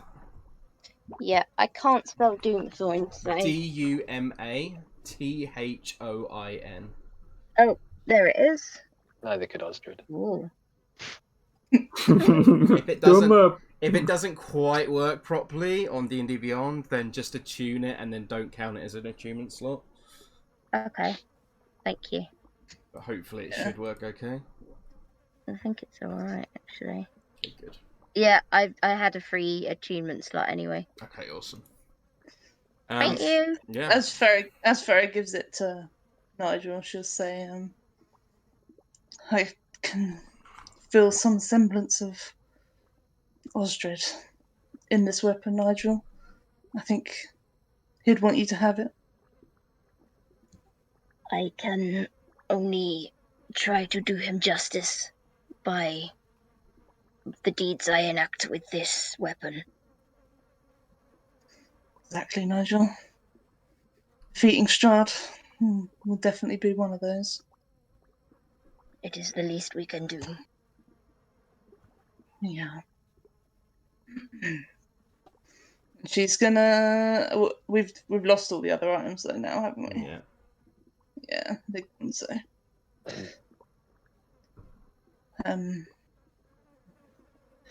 Nigel, we're gonna carry Osdred away from this crappy swamp. Do you mind doing the honors? Not at all. Okay. So, unless anyone wants to do anything else whilst you're here in Beres, I'm assuming you're making your way north. Yeah. Ditch this job. Okay. So I'll move you back the map for now.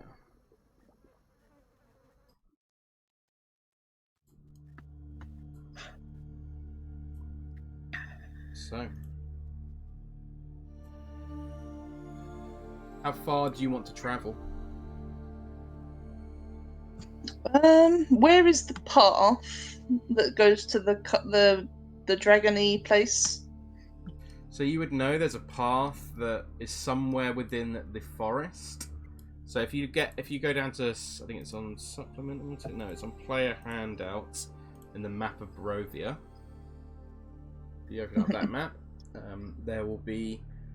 You see the bridge on the crossroads, and next to Valaki on the left. Do you see that? Yeah, I think so. You headed south on the dotted line all the way to these ruins down here. Ow. Mm-hmm. And then you've seen this mansion that's halfway down on the dotted line, but it's much higher up.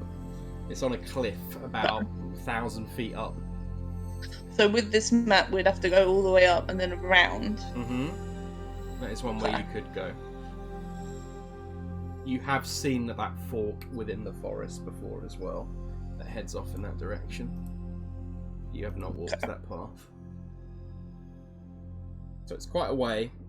Like, it would probably be almost a day's travel, maybe. Unless we climb up the cliff. You could, No. could definitely climb it. We did that already. But first... Farrah can fly now. It's true. Yeah, baby. First things first, though. How far do you want to travel to bury Osdred? Just to get out of the swamp, I assume? Yeah, pretty much. We might even go back to that place a little bit where there was like a little section where we had a long rest. You could go back there. Yeah. River, wasn't it? Yeah, so Yeah, that it's up in the middle, that would isn't it? take you about 2 hours to get there. Okay. So it was about 9 a.m. when you finished up. So it's about, if someone could keep track, Tom, if you could keep track, it's about 11 a.m. currently as you reach Roger. this small cropping of woods, making your way, Nigel carrying what remains of Osdred's body across the ford in the river that Farrah previously found, and finding a safe spot within the forest. I assume that using the nearby trees, you gathered enough wood to create a pyre. Yeah. And you, Nigel, I imagine, would place Osdred's body upon this wooden structure. Yeah, he'd do it as reverently as possible. My God. Is there anything anyone would like to say as you begin to light up the pyre and what remains of your friend Yeah. Osdred? Farrah will say something. Okay, go ahead. As we're... Oh, hang on. His laptop's so shit. So yeah, as we're sort of standing around, I assume everyone's standing around. Yeah, pretty much. Yeah. Yeah. So as we're all standing around, she'll light the pyre with produce flame and sort of stand back, and she'll say, "There's no doubt that Osdred was a flawed man, but in the years that I've known him, I know there's not many that could have matched his strength and courage. And while we had our disagreements, and there were many, I will miss you, Osdred, my friend, and my family."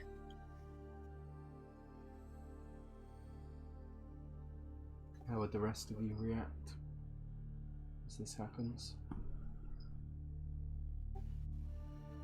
Nigel would go and put an arm around Farrah. Yeah. You would see Farrah, she's kind of gripping tight onto the little iron oath chain next to her black belt. Sort of gripping with it. Meadhan will kind of just be keeping his distance, paying his respects, but giving them their own little privacy. Yeah, Cal's, again, same as Meadhan, further back, doesn't feel like we should be up close, and he's kind of staring into the fire and thinking about what they've just gone through, but I think also subconsciously he's kind of muttering some old words he used to use more in service to his own god.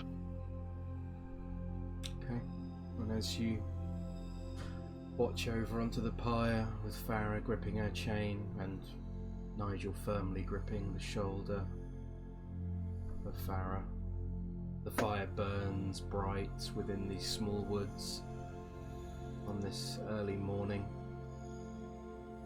and somewhere deep within the fire, as your eyes focus in and you're almost immersed by the fire itself, you feel as if you're surrounded by the heat of the forge, and somewhere deep within the fire, something unknown to you takes place.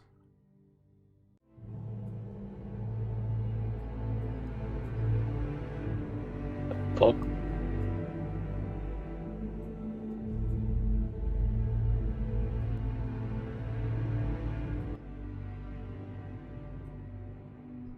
Within the chasms of the Outlands, at the centre of the great wheel of the Outer Plains, the dwarves dug deeper than they had ever before in an effort to reach the centre. Under Dumathoin's guidance, they carved out Deep Shaft Hall, where all of Dumathoin's faithful return home. Great pillars of the finest crafted stone support a hall that stands hundreds of feet tall. Huge bowls made of brass sit on either side and flicker with an ever-burning flame that guides the lost souls towards their final resting place. In the centre stands a grand staircase that climbs to the vault of the Silent Keeper. At its base stands Osdred Osdredson, who looks up towards the structures that tower over his comparatively minuscule form. With each footstep he climbs the mighty stairs with his warhammer at his side, as each footstep is heard throughout these grand halls like the echoes of eternity. each step sounding like the finger on a lute, plucking the strings of destiny.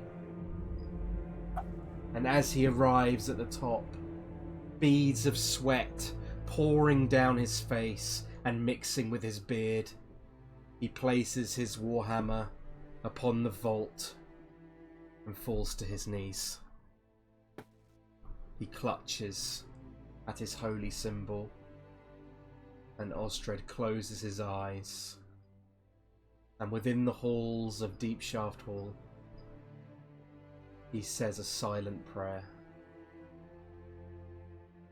A light of green shimmering energy emerges from the vault itself and envelops Dumafoin's faithful, and within a few holy moments his form dissipates and he is gone.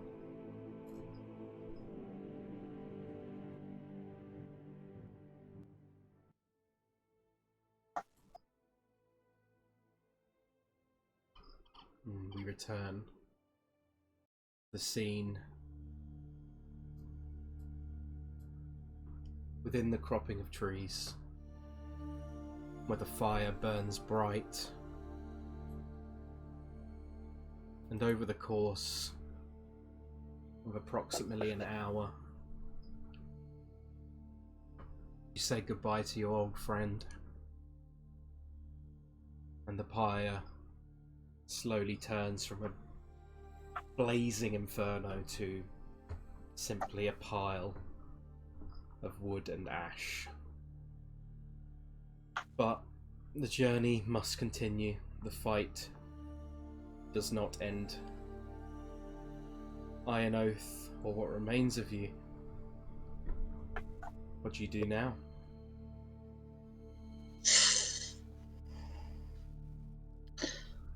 It's still night time, right? It's about 12 o'clock in the middle of the day. Middle of the day? Mm-hmm. Alright. Oh yeah. We're not going to do the identify until night time, right? So I guess we walk. Okay. I would say, after the funeral came to a close and things are off at the side, Muriel would approach you, Meadhan, and you, Cal, who were the most distant from the group. And she would just simply say, I'm sorry about your friend, or their friend, but I hope both of you and they know that you did a good thing today. That evil bitch, she deserved to die. And your friend there on the pyre, I'm sure wherever he is, he's proud of having a hand in her death. And more than that, you've helped my family. So she just kind of nods and says,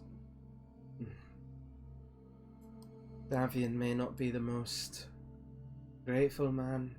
He's been through a lot in his life, but I hope you know that I'm grateful, and wherever you travel, I'll be watching. That's comforting to hear, Muriel. We appreciate that. It just sucks that for every good thing we try and do in this damn place, seems to cost a life. She kind of nods knowingly and she says, aye, that does seem to be the way of this wicked world. This oath of theirs seems to be dwindling short. I don't think there'll be many of them left sooner or later. Hold on to hope, big man. I know it's not much, but it's all we have right now. I'm Davian, and the rest of my family might have little hope in you, but when I followed them, and she looks towards Farrah and Nigel, when I saw them and I watched them all the way from Barovia village to Valaki, I knew there was something special about them. And when we met you, big man, and I know we do not know about each other well, but just watching you fight and looking towards you, Cal, he just says,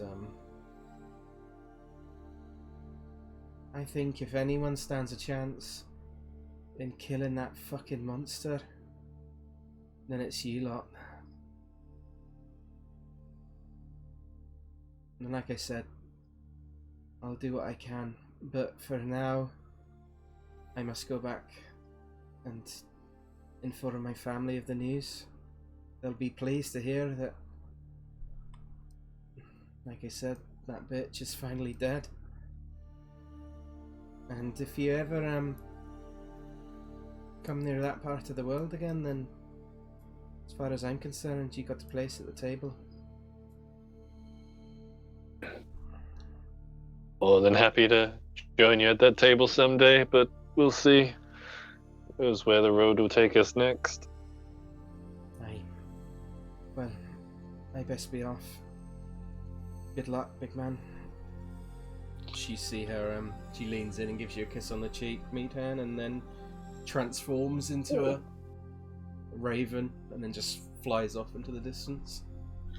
Did she manage to free all the ravens? Yes, in the she cages? 100% would have, yeah, and they would have flown off as they did. I can't remember if we gave her the gem or not. You did not. No, we didn't, because we needed it for something else, didn't we? Yeah, Farrah wants to do something with it. She thought Farrah's argument was pretty convincing because Muriel's pretty different from Davian. Yeah. As Meadhan would know. She's quite hopeful, whilst the rest of them are pretty cynical. Yeah, as she flies off, Cal would kind of look at Meadhan's expression and just say, she's not wrong. I saw something in a lot of you, and that includes you,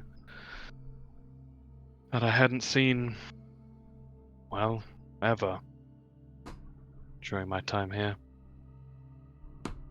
Well, I've been meaning to ask you, why have you been following us?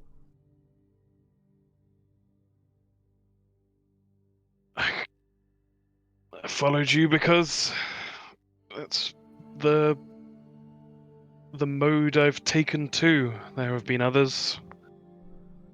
I followed them. None have done quite as well as you. After losing my own people, I took to hiding. But I've never quite given up. Can I do an insight check and use my ring? Yeah, go for it. I can't remember how the ring works. What was it? It was I could look it up for you. Hold on. an advantage on the wisdom. I got a 12. Beat that, loser. Where was it? It was in the box, which would have been here. Is this a short rest, by the way? Yes. You can take a short rest. Cool. The fuck is it? Sorry, I've got a... That's the case, I'd play my song at some point. Song of Rest. Ooh. Ring of Truth Telling. Google it.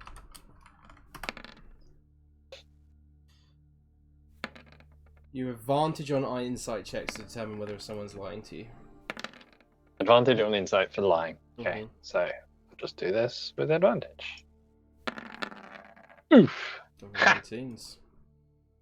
Well, Tom, feel free to say. He's lying. He wants to get in Meadhan's pants. Knew it. No, he's being sincere. He's being genuine. I think with an insight like that, you can see that he's not obviously spilling his guts, and many years have been spent in this godforsaken place. But yeah, he's telling the truth. Good enough for me. So, Can we have your Song of Rest D6, please? oh yeah. If you are a 6, it gets me perfectly up to maximum. Oh wait, it's been a while. Yeah, Lewis, play a good tune. Okay. It's been Yeah, far too long. let's get Bring one us going. spirits up. Let's Go go. for. Fun I don't tune think you've 2. played 2 or 3. I think. Yeah. Let's go fun tune 2. Did I do a third one? I think I did a third one. You did a third battle one, but not a. Oh, it's a classic. Ah, yes. The funeral Oh. dirge of. Oh, fucking Meadhan. Totally appropriate. Roll your D6. Give me that 6. Okay. Give me I that. can't turn it off until you roll the d6, Stefan. It keeps me playing forever. Oh, you bastard. Oh, Alright, so Here we I'll go. take it. I'm on 88 out of 89.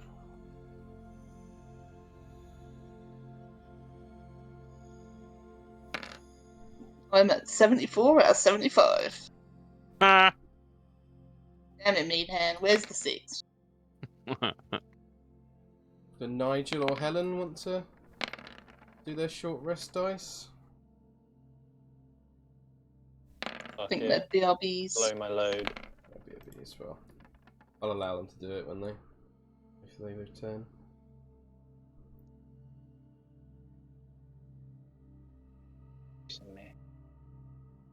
Should we do... Oh, no, we can't. No, it's not a long rest, is it? Short rest. Short rest.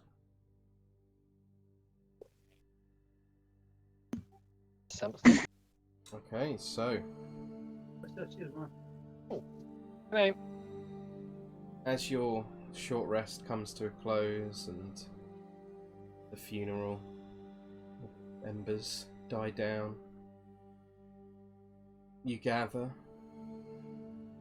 yourselves and you're ready to push on.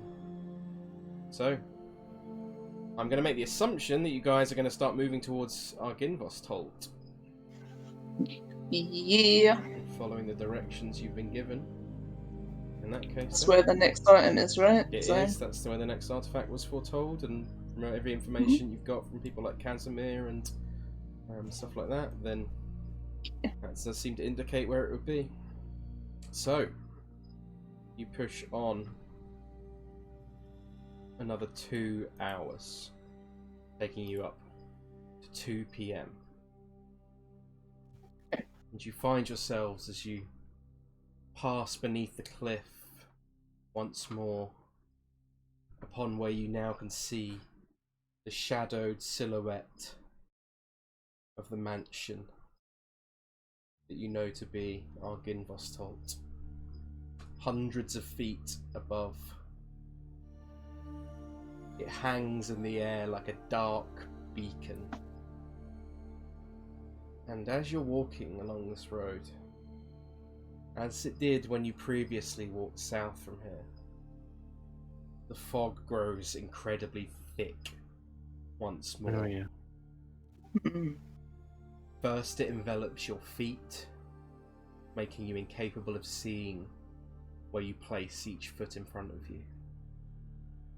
It then rises to your waist, and eventually it rises so high that you cannot see more than 30 feet in any direction.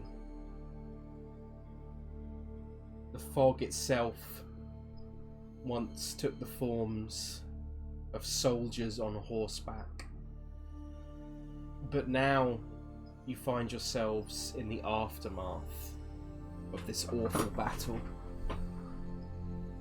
The foggy figures of dead soldiers lie defeated upon the battlefield, pierced with spears, arrows, and some simply cut limb from limb. There's no sound in this landscape. The ghostly battle that was fought here is well and truly gone.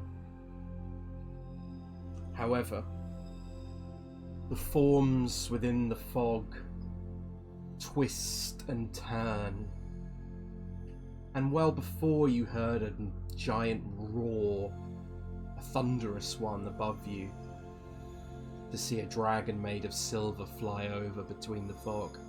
This time there is simply silence, and directly in front of you, you see a dragon made of silver that is just slowly gliding towards you. Just above the ground. It's huge, and it's just slowly gliding. No movement of the wings, just directly towards you. Ooh. How do each of you Okay. react?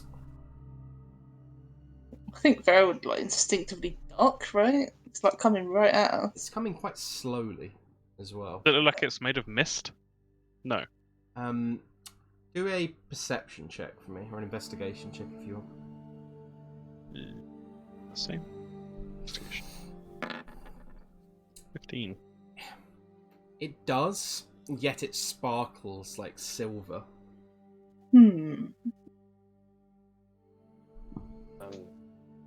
Cal will stand and just... I don't know. As it gets closer, I guess he'll like hold out a hand in front of him, kind of like reaching out as if to touch it. Okay. Meadhan? I was going to say, is there much in the way of foliage around us, or is it pretty much just mist? There would have been foliage before, but now the mist is so like obscured that you can't see more than anything in 30 feet in front of you. You can barely see the feet beneath you. Yeah, he just starts staring at this dragon then and clutching onto his hammer. It slowly begins gliding towards you more, and then its wings begin to flap, one after the other, completely silently. And with each flap of its mighty wings, as it gets closer and closer, its form gradually shrinks to reveal a creature not of fog, but of flesh and bone. A scaled figure stands before you, and the fog dissipates around him, almost as if at his command. Kieran, if you'd like to... He holds out his hands, so he's not like well attired. It probably looks like it was once fancy clothing, but it's sort of disintegrated a bit. And he says in Draconic, "Greetings." Does anyone speak Draconic? Draconic. Nope. Not me. No. Come on, Helen. You know Draconic, right? Let's have a look. Nigel? Draconic? Maybe Nigel, yeah. Helen doesn't. Hey, am I meant to be doing something? Do you speak Draconic? Yes. She does not, no. Well, shit, I guess we're not talking to Kieran anymore. Don't believe I guess no one would reply, right? No, Nigel does not either. Yeah, no. No, Farrah would just be standing in a defensive position. Yeah, ditto. I mean, you said words. I don't understand them, but I feel like Yeah. Cal would just say, "I don't speak your tongue." He looks. He's like, oh, when you spend so long alone, you almost forget that the only person talking to you talks Draconic. And common. I am a bit rusty with it, but well, I've never really spoken it to anyone before, but I've been following you all. Well, briefly anyway. Farrah looks around to Cal. It seems we have a following. You each think back to the night you spent within the trees, and you remember a figure walking along the path, seemingly looking for someone. Oh yeah. Okay. Who is that? I don't remember that. You sort of. Weird. He'd be tapping his fingers together, like really nervously as well. And why have you been following us? Well, I've spent so long alone in, Arginvos Holt, and I just felt it was time, and I saw you all on the road, and you don't look like other people. He sort of gestures to where it is. He's like, I've read about some of you in books within the mansion. I'd never really seen an elf or looks at Cal, drow, and then he looks at Helen, he's just like squints, and he's like,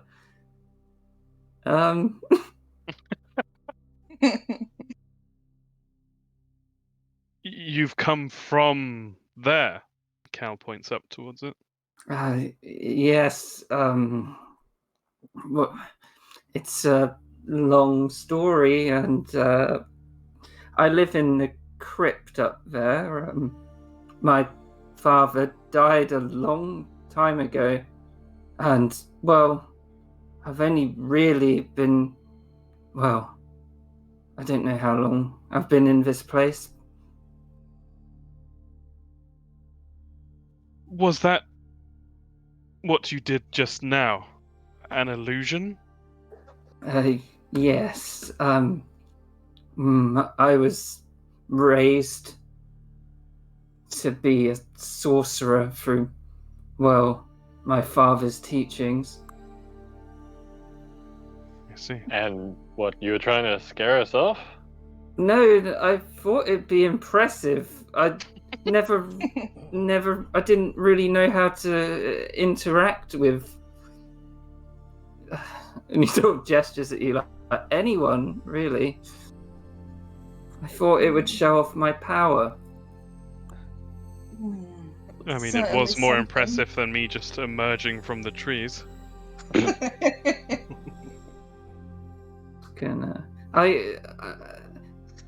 You say something about your father. Is he with you? No, my father was Arginvost. What? Didn't Arginvost... He's a dragon that died many years ago, from my understanding. Yes, he was. It's a long... I wasn't alive back then. We were kind of a insurance policy against Strahd von Zarovich. But I'm the only one that survived. He sort of looks down. That's kind of sad. How have you survived this long without the ire of Strahd? Well, It seems difficult. I believe the last power of Arginvost was shielding our location.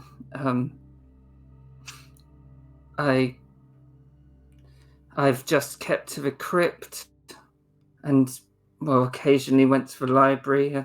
My father used to speak to me, but in the past, is it months or years, Lewis? Yeah, years it would be. In the past few years, he's all but silent. I spent many months really trying to work out what I should do, and, well, I saw you all walking along the road, and you don't look bad. Get him. So this Al guy just looks slightly like a smiles at dragonborn, that. right? Yes, he does look like a silver-coloured dragonborn. I imagine he would be a, like, extremely silver. Mm-hmm. Yeah, definitely. Is he armed? No. All he's wearing are his sort of some robe. Well, not robes, but what do you call them?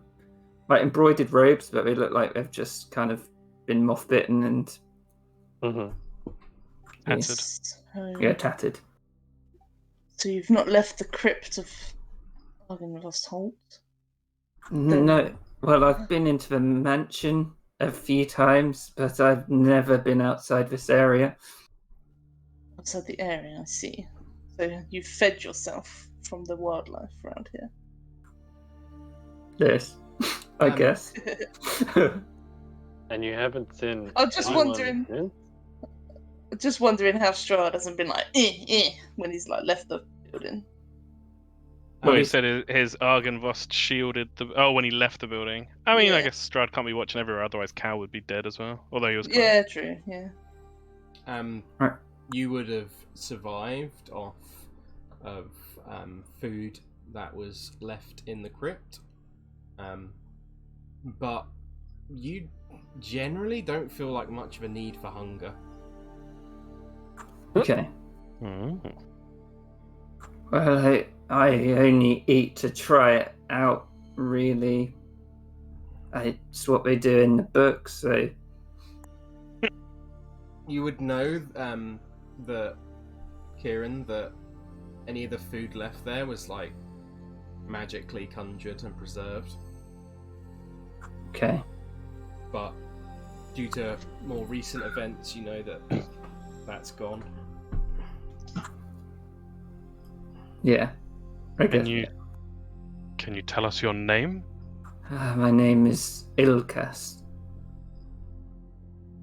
Mine is Kalanrogh Al'Qell.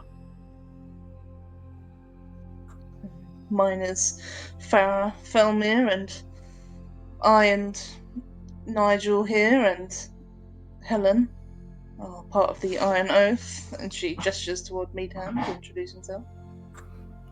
What is an Iron Oath? Just the name of our group. I have read about adventurers. Sounds exciting. It's one way to put it. So you consider yourself in opposition to von Zarovich, and as Cal says that, he nudges Meadhan quite hard with his elbow. Mm-hmm. It is the reason I exist. Meadhan Yeah. power? Inside check. Yeah. Yeah, if he's telling the truth. Oof. Go ahead, Kieran. What? Go ahead. With what? Truth or lie? Oh, it's a truth, yeah. Okay, cool. So, Meadhan just gives Cal a silent nod, like. okay. Well, that was largely the reason that you all accepted me into your ranks, and I dare say Ilkas strikes a less suspicious figure in some ways. In some Well, ways, indeed. I couldn't lie. I've never even spoke to anyone, so it would be a first if I did. Who was the last person you spoke to? Argynvost, my father. Oh, thank you. That answers that question. No, I mean person. You said your father was a dragon? Oh, he was. They can talk. But he wasn't really talking, it was more sort of gestures at his head. And before him? Just looks at him blankly. If you have never interacted with a person, how do you know language? I spent a long time in the library. My father taught me Draconic as well as he spoke to me. Kieran's been reading Frankenstein. I did read Frankenstein a few months ago. What? I see you are capable in illusions. What is your other capabilities? Do you want me to show you? This feels like an audition now. Just, We've all got our buzzers. I just want to know if you're capable.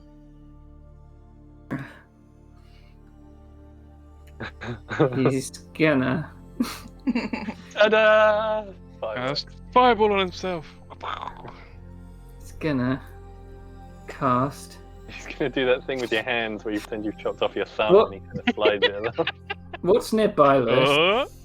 Around you, like to the sort of the west of you, or east from where you're, west of you, there would be like just huge cliff face, maybe like sort of 60, 70 feet away, that slowly just climbs upwards with lots of different rocks and craggy areas around it. To the east side is more kind of like shrubbery and like low grass that's quite sort of damp and moist in the ground, with the running from the river, which runs a bit further on. Is there a bit? Feet and, Is there a bit on the cliff that he could that is far enough away that he could just blow it off without Oh yeah, definitely hurting anyone? Yeah. He'd sort of start using his hands, and you'd see like the frost encircle his hands as they become like encased in ice, and he just like points at it, and this huge rock hard piece of ice just flies down from the sky and blows off that part of the cliff with his ice storm. Wow. That was certainly impressive. No. That's what I was made for. Yeah, she looks at Cal, she looks at the rest of the group. Well, it seems to me similar to the Cal situation, that our goals align. Are you on your way to Arginvost Holt? Is that an Indeed. issue? No. If anything, it's one primary reason I was looking out for people. There is some sort of corruption there. Right, Liz? Yeah, that's correct. Yeah. I see. You would Dangerous. further know, Ilkas, that there is some corruption that's been developing there since the years where your father just stopped speaking to you, and something like gravely evil is within the crypt that you once basically called your home. But on top of that, you would also know that your father's soldiers, his knights, are filled with hate, and they're in undeath. They are filled with hate for Strahd von Zarovich so much that they are dangerous, and if any times when you've entered into the mansion, sometimes you've barely gotten out of your life, and you've had to flee. What are the knights called? You would, in life, they would have simply been called the Knights of Arginvost. Currently, the rest of the party would be more familiar with them as the Revenants. Okay. There's a great evil growing there, and the Knights of Arginvost who once protected it, they're growing with a great resentment for, they attack anything, right? Pretty much, yeah. You would know. Actually, do a. I'm gonna say, Ilkas, we're gonna do a skill challenge specifically for you to see how much knowledge you have about Arginvost and see how far you travelled into there. So if you can justify, so this would go. The skills required would be involved with sneaking, would be involved in trying to get around the mansion well. It could be just like you're using your smarts just to outwit the Revenants in their patrols and stuff like that. So do me, choose 3 skills for me and try and justify them to me, and then. Okay. Well, firstly, he's got a lot of spells like Misty Step and Expeditious Retreat. Yeah. Where if he got in any jams, he could probably get out pretty well. Yeah. So that would probably help him get further in. Definitely. Tie it to a skill for me. Arcana, 100%. So, yeah, roll an Arcana check's very low DC, because that's pretty smart. Yeah, you easily managed to dip and dive around the mansion, managed to get you a bit farther than you might have otherwise. So it's one success. And for his big sneaks, Mm-hmm. he would be using it in conjunction with his minor illusion and the fog spell. Okay. So he can sort of manipulate the environment as he sneaks about. Yeah, I like that as well. Give me a stealth check.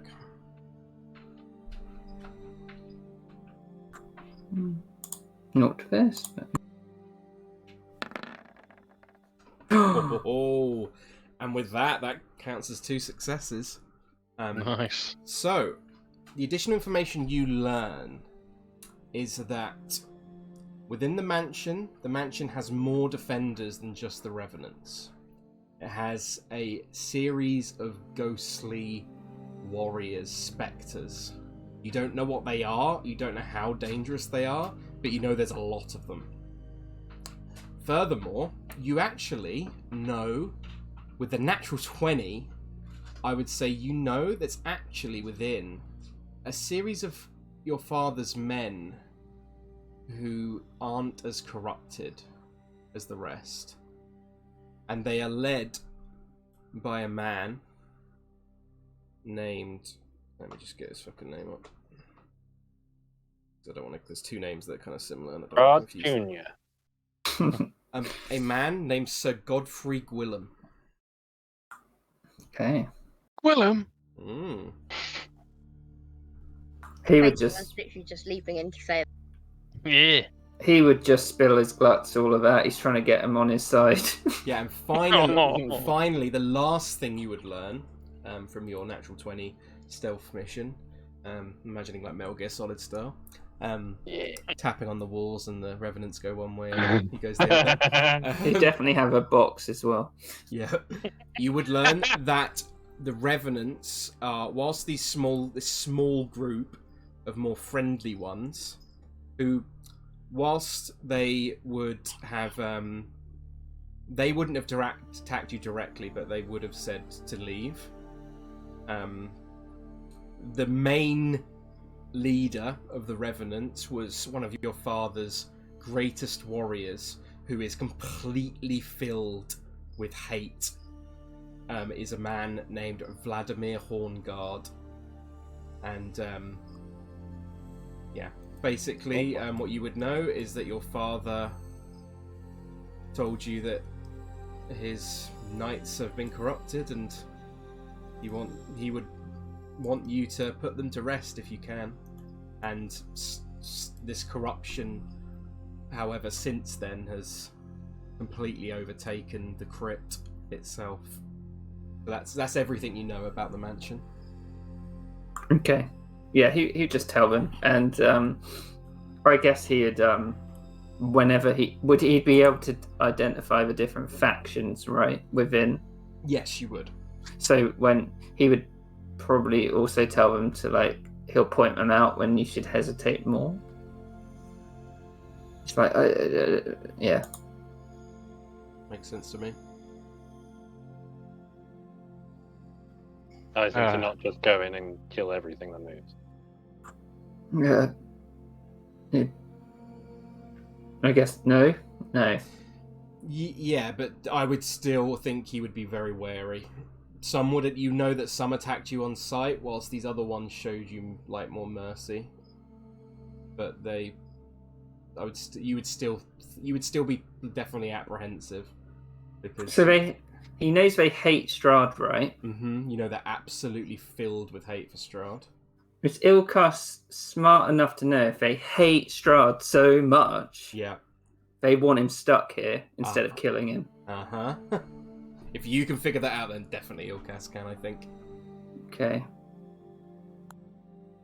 Ilkas will say, there's certain ones who they have so much hate for Strahd, that they want him trapped here forever.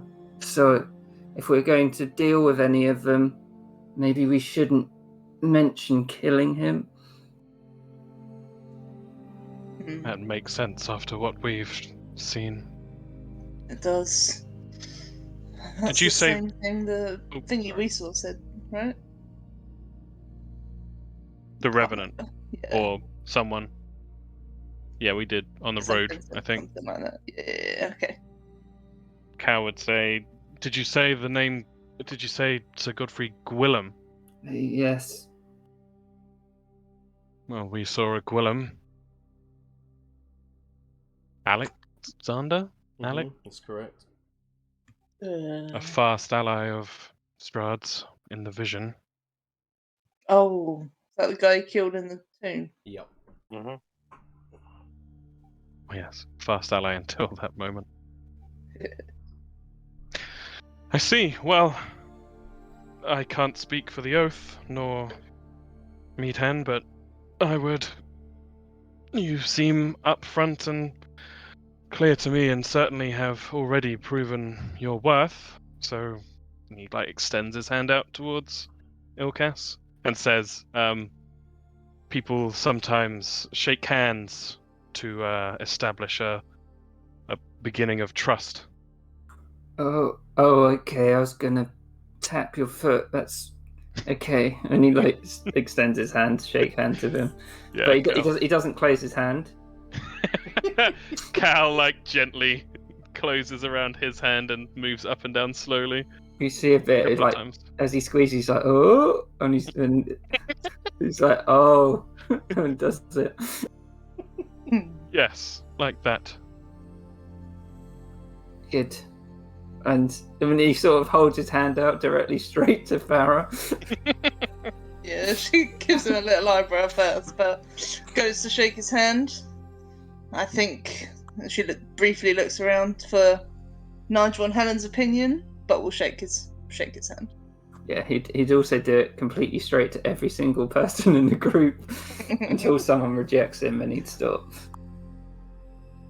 Meadhan wouldn't reject him, but he'd go in for a full-on slap his hand and then do a secret handshake, wiggle his fingers, and he's kind of holding up a fist bump ready and realizing none of it is working at all. I didn't know that was a greeting, but it's good to know that's how the Goliaths do it.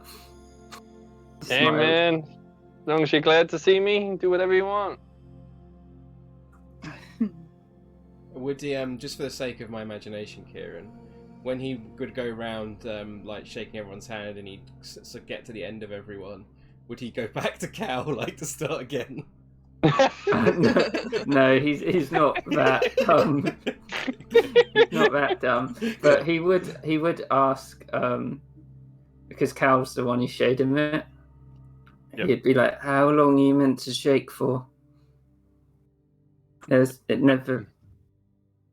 It depends on the individual. Some like to make more of a big deal out of it. I'd say normally a couple of seconds. So it's not related to how much you know them? If you know someone well, you don't tend to shake their hand anymore. You tend to progress to more familiar greetings and small social rituals. I've read about that. Cal gives him a little squint. Right. Yeah. Well, perhaps you wouldn't mind serving as our guide. You must know the route to Argynvost better than any of us. Of course, but I guess on any martial and survival matters, I'll defer to. He looks between Cal and Farrah. Between you, sure. Seems fair. That's what you need, yeah. I've never been outside this area, so I'll probably need guidance. Farrah cast guidance. American cast guidance. Sorry, Lewis. Yeah, go on. When Ilkas dragon form turned into Ilkas, did you say the mists dissipated? Yes, the fog. Sorry. All of it. Yes, as if it was at his command. Okay, then Cal would definitely say, "Was it you conjuring the battle scenes here before? Wait a minute. Does he actually have fog?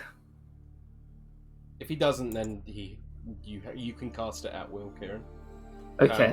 Like I'd say 3 times a day. Okay. Yeah, nice. Nice.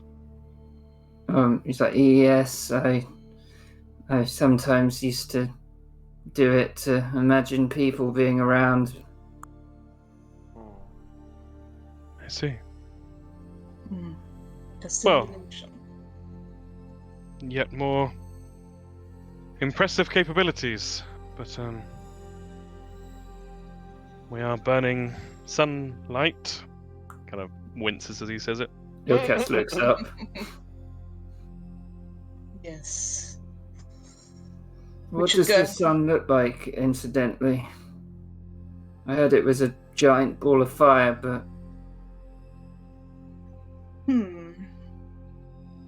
Bruce's sun is not kind to my people. I haven't ever properly looked up at it. It is what makes nature alive, I guess. It's difficult to describe. What's the brightest, warmest thing you've ever seen? A fire. Yeah, now magnify that by a lot. Puts his hand on his chin, he's like, oh, that's pretty big.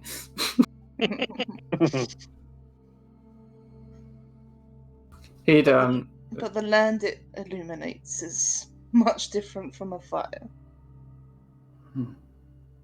I guess I would hope to see one day, maybe. He sort of like gestures, like, should we be off? Yeah, Farrah nods. I think so. Okay, so about 2 p.m. now. So you push on further north following Ilkas's directions, and after about 2 hours, you arrive once more at the Raven River crossroads. Now, Uh-oh. Meadhan, can you roll a wisdom saving throw for me, please? No?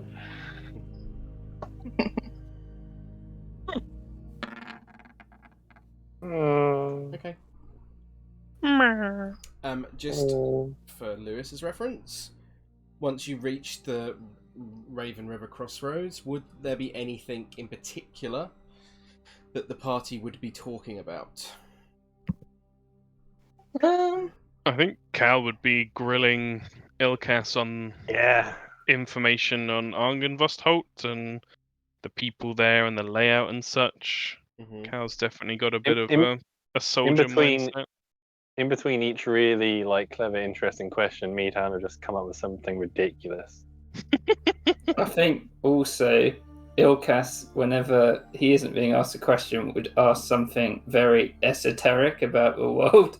Yeah. It's just like, so it's basically just Cal trying to wrangle the conversation back from Ilkas and Meadhan. Yeah. You're like, well, it's kind of difficult to describe just a flower. There are lots of types of... But anyway, we were talking about the inner Okay.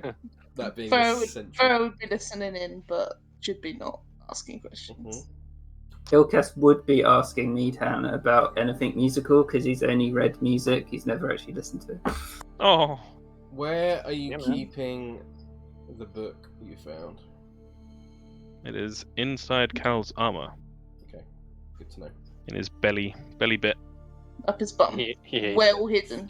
It is in my lower intestine. Do not keep it there, because Strahd will rip it out of your arsehole. That's where he'll send the dire wolves. Right, so as you reach the crossroads, Ilkas, you would know, and the rest of you would have a good idea of, that it's going to take you 1, 2, 3, 4-ish, maybe a tiny bit more hours to get the rest of the way. And you know that the rest of you, apart from Ilkas, have already travelled 7 hours this day. Oh jeez. So if you push on, you could push on another hour into the middle of the forest, but then you would be sleeping in the middle of the forest, while this area is a lot more open.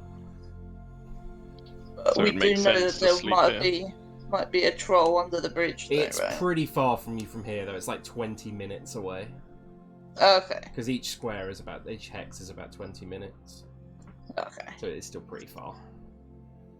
Look for somewhere to sleepy.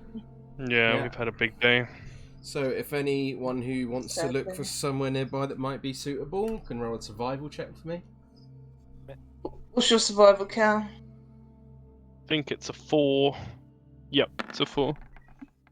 Well, Nigel rolled it and got an 18, so Nigel. Oh wait, sorry, what? No, that's I thought we fine. were supposed to do the You did good. Yeah, you did good. Don't worry. Yeah, I mean his modifier's +5, so I. Yeah, of course, yeah. Sorry. No need to apologise. Nigel, being the quick thinker here, he just immediately, as everyone's kind of thinking and trying to think where might be the best place to camp, while Ilkas asks more questions about flowers. Nigel, you instantly remember there was this little spot on the way back here, whilst you were travelling this way before you had the sad encounter where Farrah accidentally killed some members of the Martikov family. Nigel, you distinctly remember there being this like small cropping of trees that you think would probably serve as a good resting place within sort of just off of the road. It's about 20 minutes away. So you think that was probably a good place to rest. It's like just on the edge of the woods before they become too thick, but also it's quite defensible. Cool. Who would suggest that to the rest of the group? Okay. Yeah. So it's well found. You travel about another 20 minutes and you arrive at this particular location. I'm going to go for a quick pee. If anyone else wants to go for a pee, then Ditto. feel free. Yep. 5-minute break. Oh, I love Ilkas already. I was so cute. I was so glad in that Facebook chat. I was like, I wonder when next person will. Oh, I really want to play a dragon, but sadly I can't because I picked something else. You played me for a fool. I can't wait for him to use Dragon's Breath on someone and like tap him on the back and be like, here's Dragon's Breath. Is it a good spell, Dragon's Breath? I think so. Yeah.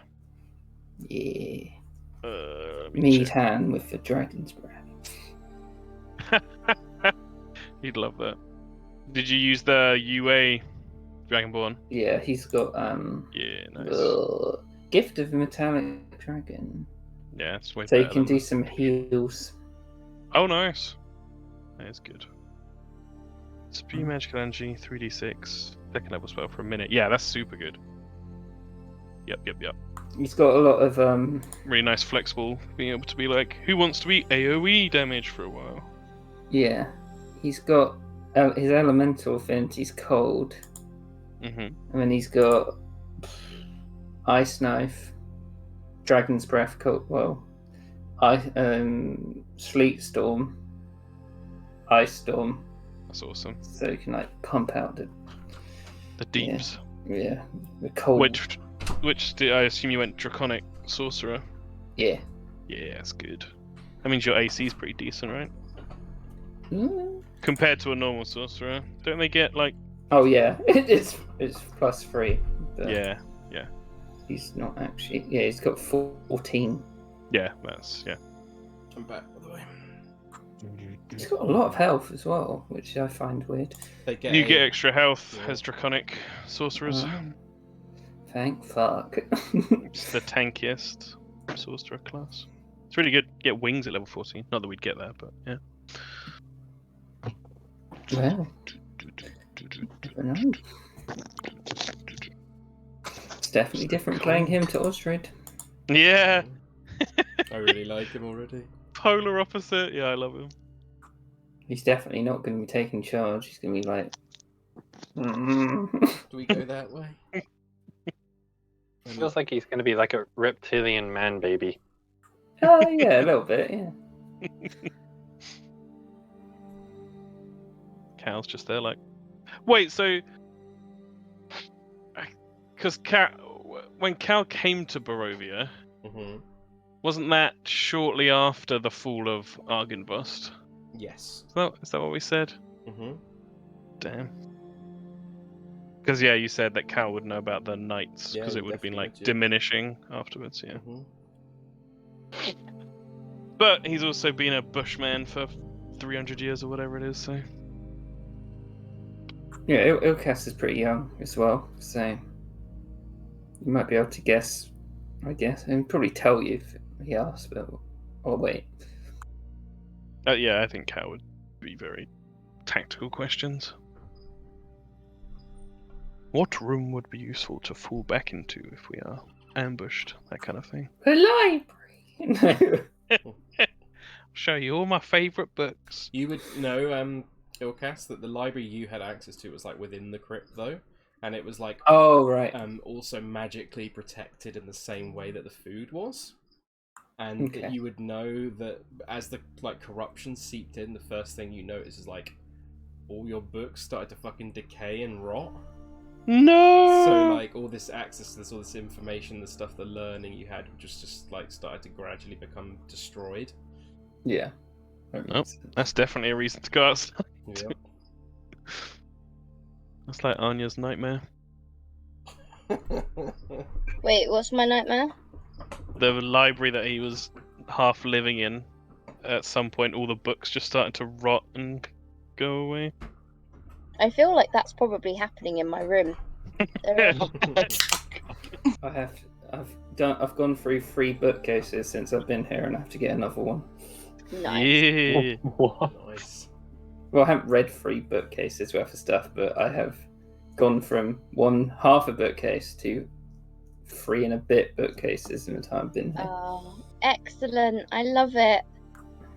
Yeah, because we've been doing Cormier, I've been reading a lot of what's his name?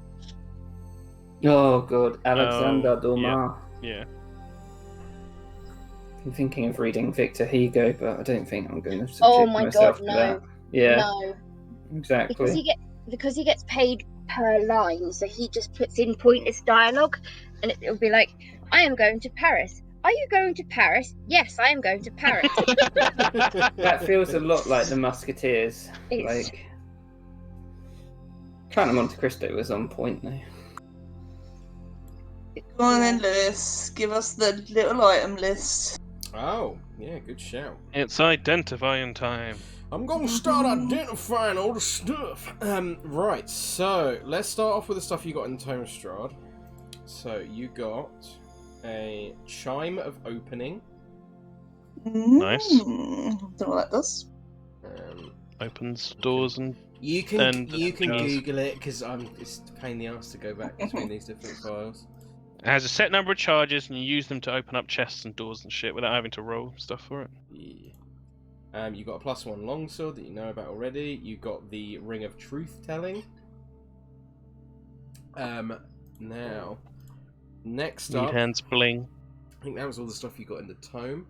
Next up, you got the stuff you got in Beres, which was. Was there a potion we got in the tome? Oh, there No. might have been actually. Hold on. Oh, I feel like I wrote something down. No, don't think so. No. It was you're thinking of the Filter of Love, but he Yeah. a drink. Yeah. And then in Beres, you got a Stone of Good Luck, which I believe you already have. Someone should have that. I don't know who has it. I believe you did identify that. So check your inventories if you've got a Stone of Good Luck. If you don't, then somebody needs to have one.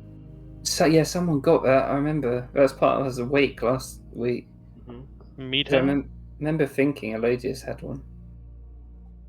We'll keep going. We can sort it out after because I don't think we've sorted out any of these just yet. Okay, so you've got. Sword. Let's do it one at a time. So, who wants a Stone of Good Luck? I'm thinking a quest for me. No.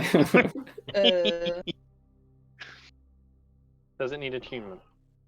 It Yes. does. We'll check through, because Helen might have added it to her inventory, and I know she's not here right now. Let me quickly have a look. Yeah, if it's a stone, Helen can have it. It's true. She doesn't at the moment. No, she doesn't. She has a Saving ring of throws, spell turning. saving throws could be good for concentration. Yep, Yeah. You want to take it Kieran. on Farrah? Well, I was wondering how many concentration things Kieran's character's got. Has. Let me have a look. Oh god, you have to click on them all. No, you should have a little C next to them in the spell book. Little diamond. He's only got 2. One of them's Dragon's Breath, where he can tap someone and it gives him Dragon's Breath. And then there's Expeditious Retreat. And that's it. Oh no, he's got Sleet Storm as well. Which is quite a nice one Very. to have up. Very situational, though, I found with Naxora. Yeah, but we're outside more in this one. True. That is true. And he can also Ice Storm into Sleet Storm, I think. Wait, Lewis, Mm-hmm. with Ice Storm, Yeah. if it's in a building, Yeah. does that mean that the ice pounds through the... I think if you roof? read it, you might not be able to cast it indoors. No, you need to have the certain space. That's why I couldn't do it with Naxora. So annoying. 40-foot high cylinder on a point within range? Yeah, it depends how high the room is. Yeah, but if it's cracking through the ceiling... Well, you could certainly try and do that, yeah. Depending okay. on what the structure's like. Yeah, makes sense. Well, that's what he's got, so... So who wants a stone of good luck? Not Cal. Farrah or Ilkash? I feel like Farrah's got a lot of concentration checks if she gets hit, though. Take it. Take it then. Stone of good luck? Yeah. Farrah. Plus, just giving it to the new guy seems... We found this weird stone. Looks like a cat. Here you go. What's Right. a cat? Up next. Kieran can't utter those words. The only thing is, does it add on when I'm in wild shape Yeah. to a con? Yes. Okay, good. Up next is an item that you found that Oh, it's you just found- like the price is right. I love it. you It found feels like an auction. you found a set of magical pipes within Babalai Saga's chest, Meadhan. like a flute. They are the pipes of haunting. Not Meadhan. I think Meadhan is the only one who can use them actually, and because you have to pay Meadhan. abroad. So Right. a bard. So you must be proficient with wind instruments to use these pipes. They have 3 charges. Bagpipes and horn. Yeah, that would count then. You can use an action to play them and expend 1 charge to create an eerie, spellbinding tune. Each creature within 30 feet of you that hears you play must succeed in a DC 15 Wisdom saving throw or Damn. become frightened of you for 1 minute. That's If you real wish, good. all creatures in the area that aren't hostile towards you automatically succeed on the saving throw. Creature that fails and so repeat at the end of its turns end of the effect. It's pretty good. Mm. Frightened Sounds is awesome. always a really underappreciated condition. That's really strong, I think. Types of haunting. Thank you very much. Thank you very much. Who got the Not- Who got the chime, by the way? The what? We haven't got there yet. Yeah. Okay. Given. Up next, you've got the pouch of 10 plus 1 sling bullets. So whoever wants them can just add them to your inventory. Sling bullets. Yeah, you got 10 plus 1 sling bullets. So, Don't have a sling. Don't have a sling either. well, you can add them to your inventory. I'll say, Cal, take Okay. 10 plus 1 sling bullets. Got ya. Then you've got 2 spell scrolls. I don't know if you added these before, but it was a spell scroll of Mass Cure Wounds and a spell scroll of Revivify. They require specific classes to cast those, don't they? cleric, I believe, or well, you can try casting them if you're not a cleric, but you have to make a check. Is it Arcana check? I believe so. Yes. You remember that scroll of feast or something, Lewis? Hero's Feast. Yeah. Yeah, I haven't added that. I don't know if anyone else has. We'll go through the stuff we found in the Dawn-Crest place as well. Okay. I think this is the problem I've had with the identifying stuff, is that people start adding stuff, so this is why I'm kind of like, Yeah. So, who wants the Mass Cure Wounds and Revivify Scrolls, if people don't already have them? Hillcrest does have +4 to Arcana. Yeah. Farrah's I mean, got crap Arcana, yeah. Cal's a paladin, but his Arcana's only +1, but he's like adjacent to a cleric. I don't know how that would work. More people can... Doesn't Nigel have some Arcana? Bard, Cleric, and Druid can do Mass Cure Wounds. There you go, Oh. Farrah. I'll have Mass Cure Wounds then. And then it's Cleric and Paladin can Revivify, so... there you Oh go. yeah! Give me that shit. Next up, we've got a small vial of oil you found within Bagbelai Saga's chest as well. You found an oil of sharpness. This clear gelatinous oil sparkles with tiny, ultra-thin silver shards. The oil can coat one slashing or piercing weapon, or up to 5 pieces of slashing or piercing ammunition. Applying the oil takes 1 minute. For 1 hour, the coated item is magical and has a +3 bonus to attack and damage rolls. Shit, man. Need that on somebody. Well, I mean, I think that's Nigel or Meadhan, right? Oh, I suppose Cal. As well. When he hits stuff, which isn't very often. How's Cal in terms of magical weaponry?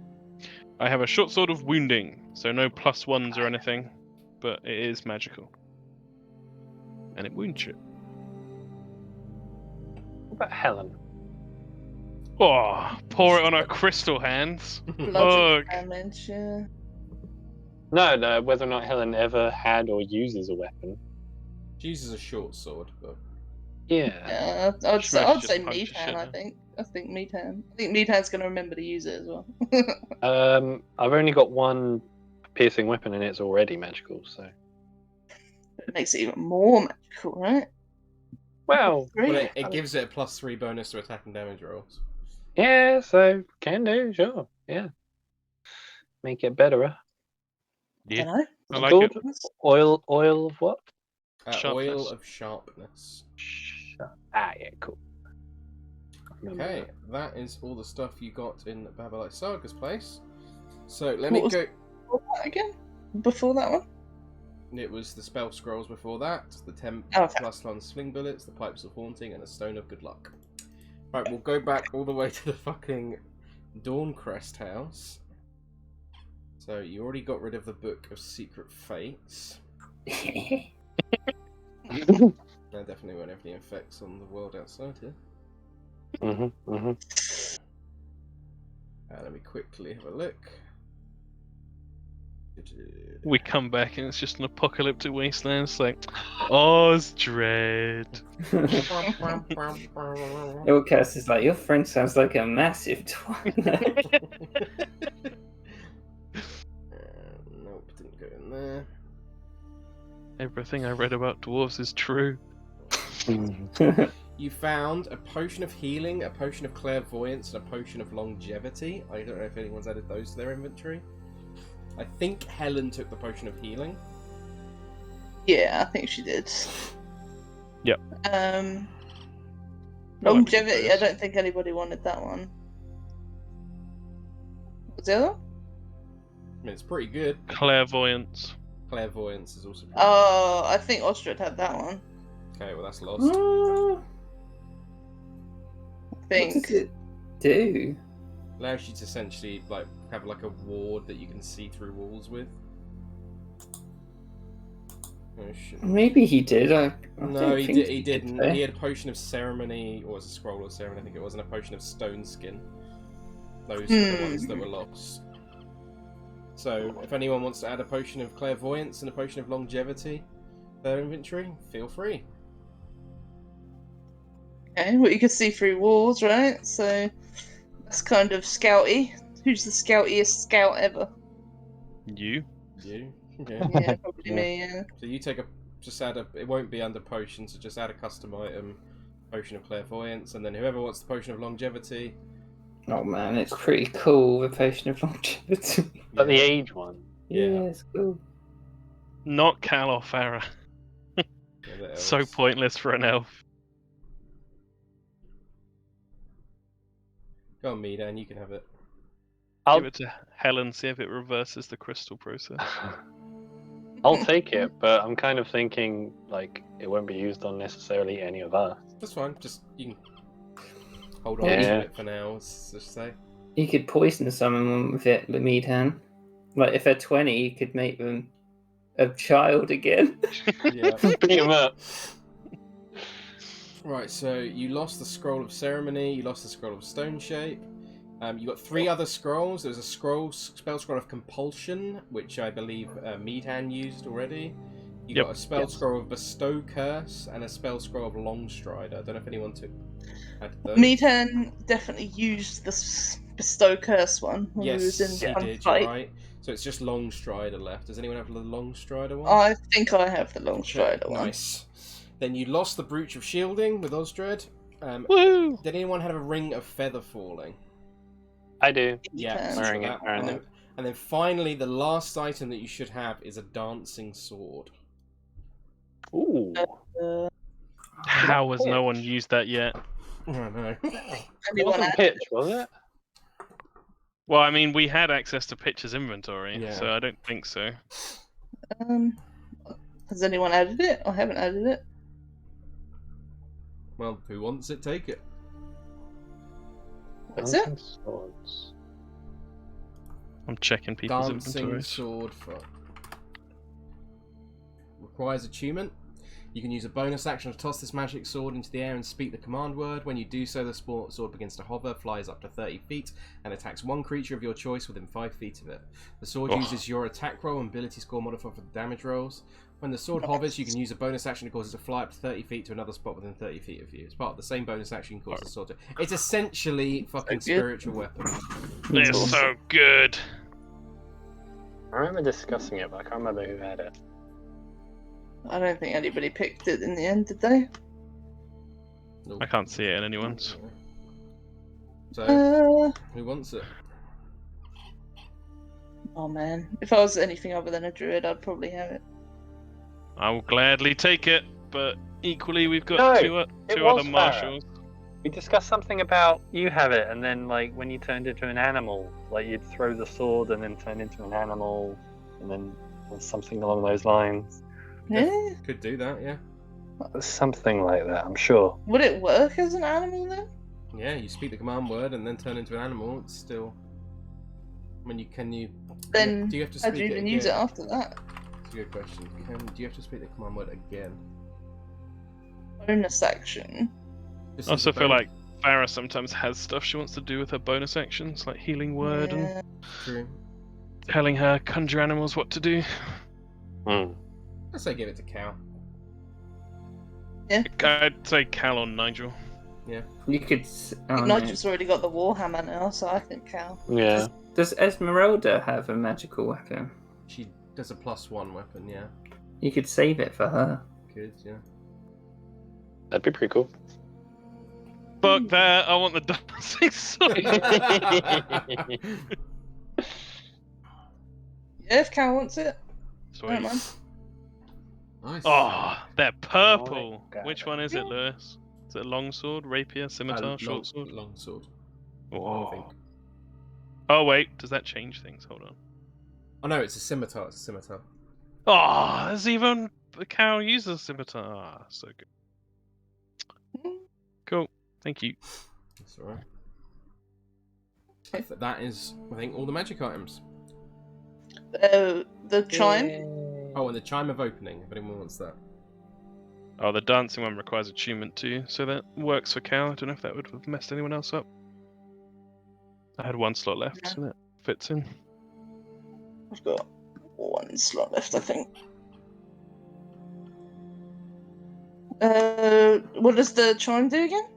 It's like you can unlock stuff with it. Unlock doors and shit.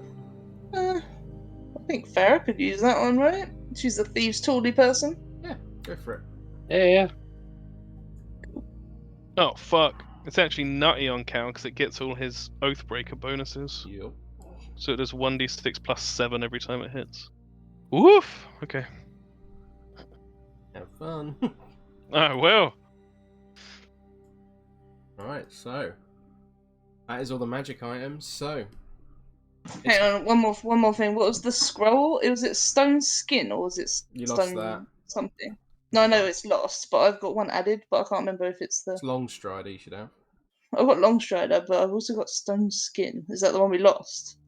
Yeah. Yeah, you definitely lost that because Osdred had that. Okay, I'll do it.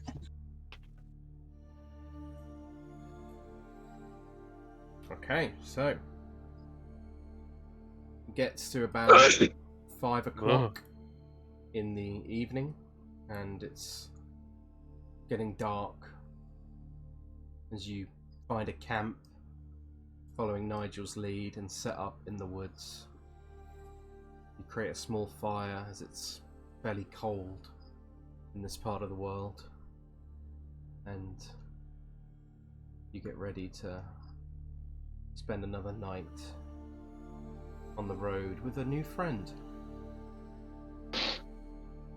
Is there anything anyone would say to each other during this time, or wants to say to each other? Anyone wants to... any roleplay moments? There's only one thing I want Ilkas to do. Yep.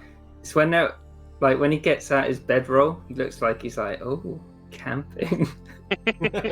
So he looks like quite excited by it. And when everyone's going to sleep, he'd be doing that thing when you're at a sleepover where everyone goes quiet and then he'd like say something. When other people are trying to sleep, you're just like, what are the stars really about, man? Yeah. I love it. Actually, Meadhan would just be like filled with questions for him, and then he'd ask him like if there's anything he's always wanted to see or hear and never been able to, and whatever he suggests, he'd just cast his little minor illusion and just give like a little example of it. Oh. Yeah, Ilkas would be in awe. He'd kind of want to know what an environment looks like when it's all snow. Because he can obviously cast snow, but he's never seen it everywhere. Then he'd probably cast a little illusionary snow globe. He'd be like, oh. And try and like take it in his hands, but be like, oh yeah. Yeah. Nigel would try and find somewhere quiet to go and sit and get the orb out and talk to Pitch about what had happened. Okay. Interesting. Oh god. Nigel, you're... What does DM speak for? You're gonna die. Yeah. Yep. Okay. He's like, I've got a spreadsheet just for this. Nigel, you look into the orb as you step aside and step away from the group, and you think of Pitch, and you look deep as the smoke within lets out a small little puff from its center.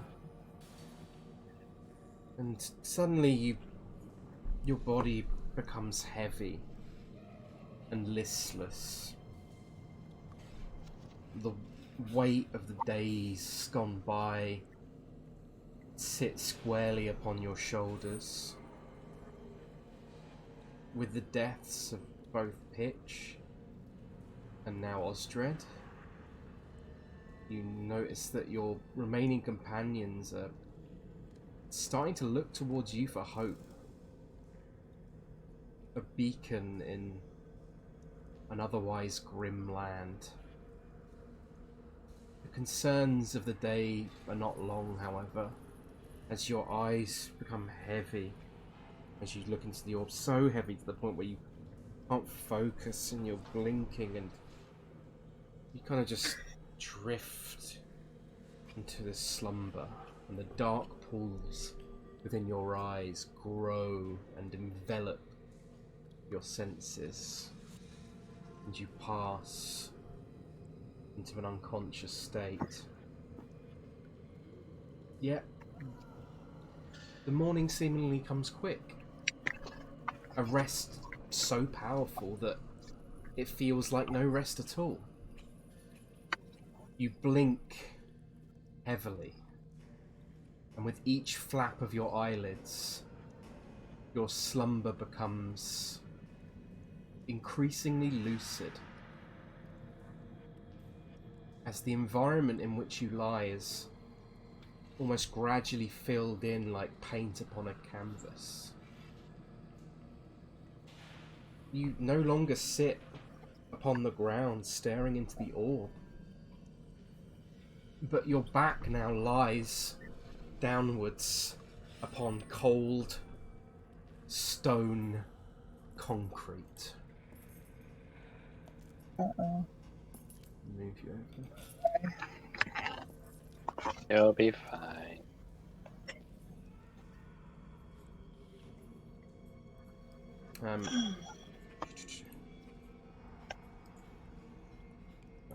So let me just quickly turn off the old.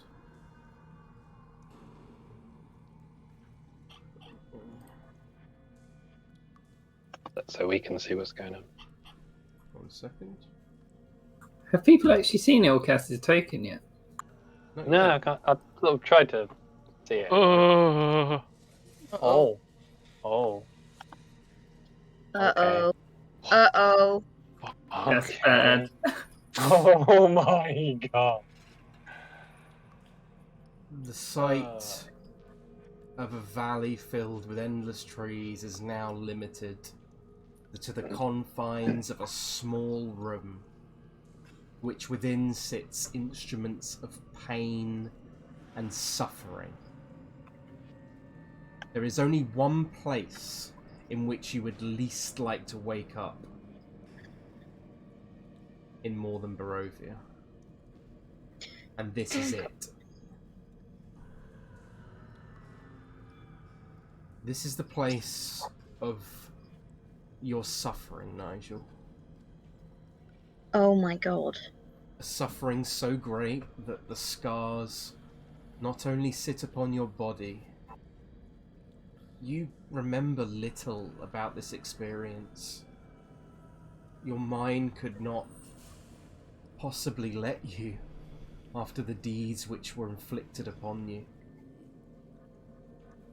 However, what you do remember is filled with an unknowable terror. You begin to panic as the room seems to grow smaller by the moment. Your body stiffens up and freezes in place. You try to move each limb and your body simply doesn't respond. It's like you are trying to kick and punch out in a dream, but your subconscious mind will not let you. You feel bound, chained like an animal once more. Your breathing quickens, and then you look around the room. You see bodies of those you know surround you. Pitch and Osdred's crumpled corpses lie upon racks of torture. You see two small bodies of children, of Rose and Thorn. The children you met all the way back at the start of this journey. They lie mutilated upon an iron table. You see a small girl you do not recognize down here. I did wonder who that was. Yet, whilst you do not recognize her, you can see that her features tell you that she is Vistani. Okay. She's a small girl of not even 10. She lies beaten, chained, and soaked in water, her body bloated. Behind her sits a dear friend, Lancelot, whose remains lie cold and still. And further beyond them lies the body of Ismark, crushed, much like you found him upon the cliff at the side of the abbey. God. You see the young child of Kresk, who morphed into the horrific creature that killed Pitch, lies strung upon wire of razor sharpness. And finally, Irina, whose body is preserved yet lies cold and still at the bottom of a great pit. This is your greatest nightmare. And as your mind races, your eyes darting around the room, in a hurried panic you look to the stocks at the far north end of the room, and two figures suddenly appear, locked within them. The fuck? Oh. The fuck? First, the image of the dead and ruined body of your wife appears locked within. Following that, you see an image that is at first unfamiliar, but which you quickly realize that you are looking at yourself. Your body is bruised, beaten, stabbed, and completely lifeless. Yet the traumatic experience does not end there, as a third and final image appears before you, locked in the stocks. A faceless child. It stares at you, entirely motionless. Nigel, how do you react to this? I genuinely don't know how to react myself, leave alone Nigel. Nigel's probably just like, I'm not here. This isn't... Oh, fucking hell, that's not right. I'm not here. This can't be real. And he would attempt to try and find a door. You look to get out. around and there's a door on this side of the room, Nigel.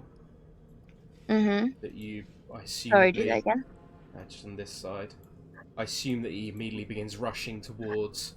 Yep. Trying to open. And as you do, Nigel, from behind the door, you begin to hear the sounds of harsh footsteps descending upon a stone staircase with an iron chain dragging behind them.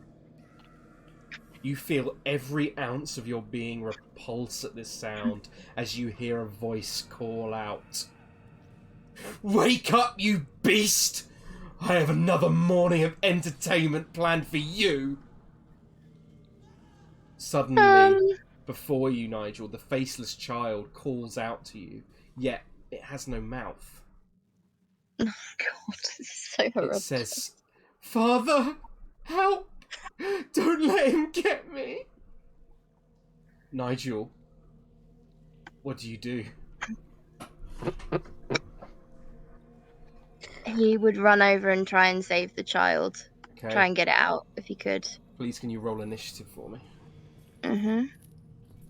Sorry, guys. I don't know, you're on your own. Fuck.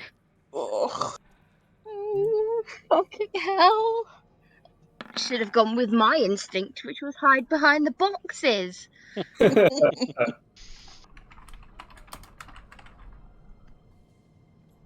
When he says, you beast, I'm assuming he means this faceless child thing and not something else. Nigel, do a intelligence... No, a wisdom check for me.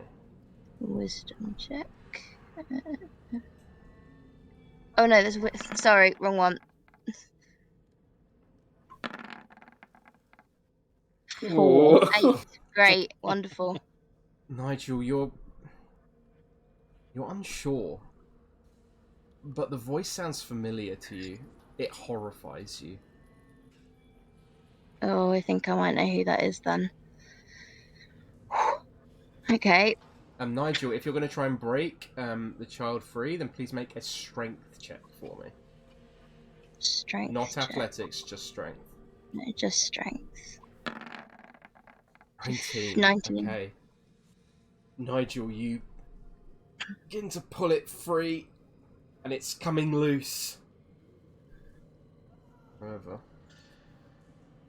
the footsteps getting closer and closer. The sound of the chain pulling closer and closer. Make another strength check for me, please.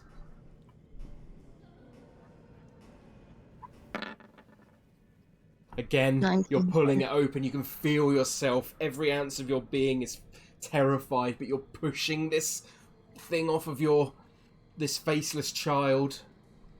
Again, it's approaching, though. The footsteps, and with every second, are getting closer and closer.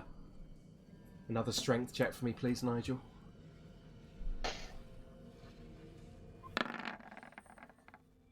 $15. You're struggling this time. You try and pull it up, but it's just not coming any more up. Oh, God. They keep getting louder, and they're getting very close now.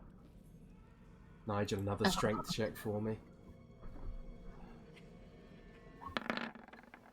But with that, Nigel, you plunge it free with all your might. Nigel, you feel your child in front of this faceless child is free, and you slowly hear the sounds of these footsteps dying out as you place your hands upon this child's face, and the face slowly forms into that of a little girl that you recognize. For a brief moment, there's a flash of memory.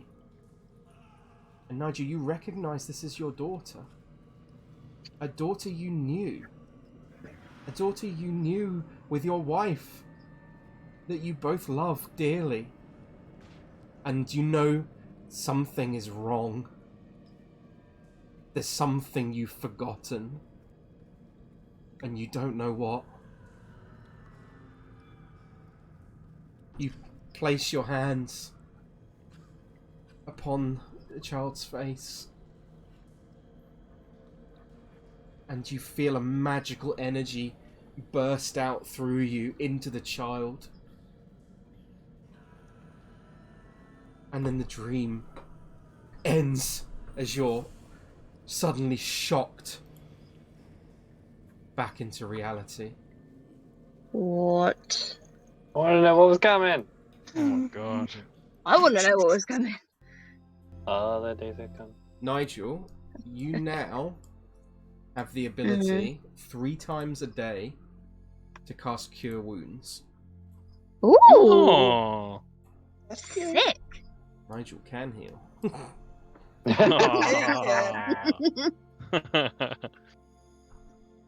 But something's wrong, Nigel. There's something missing. And you're sure of it now, more than you have ever been before, that the search for your child, was it a lie this whole time? What, did you have a child? You're not sure. Something's very wrong. And it frightens you.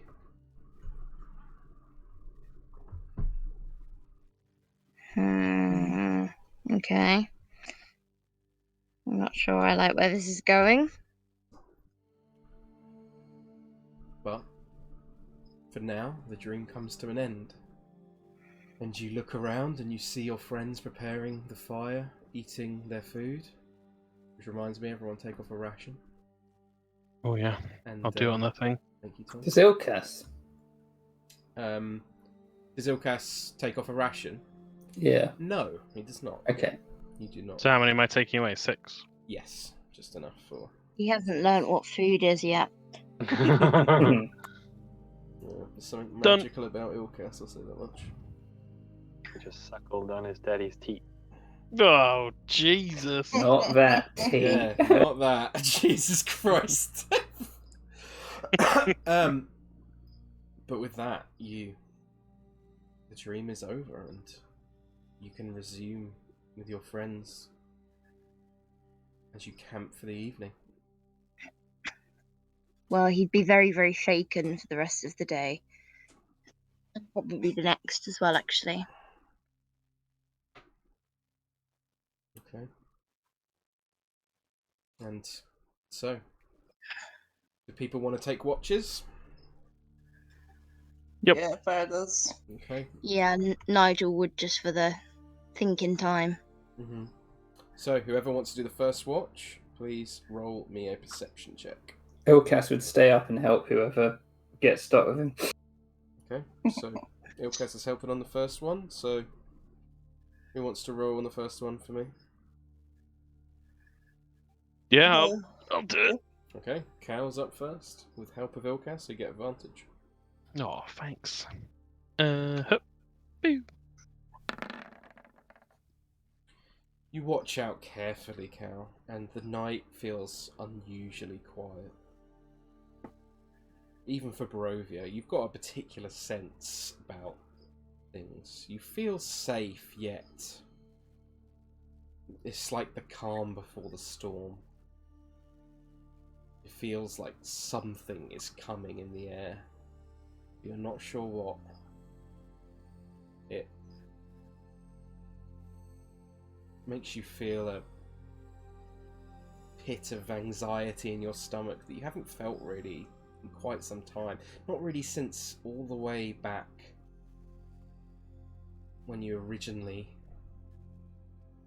came to Barovia with your friends.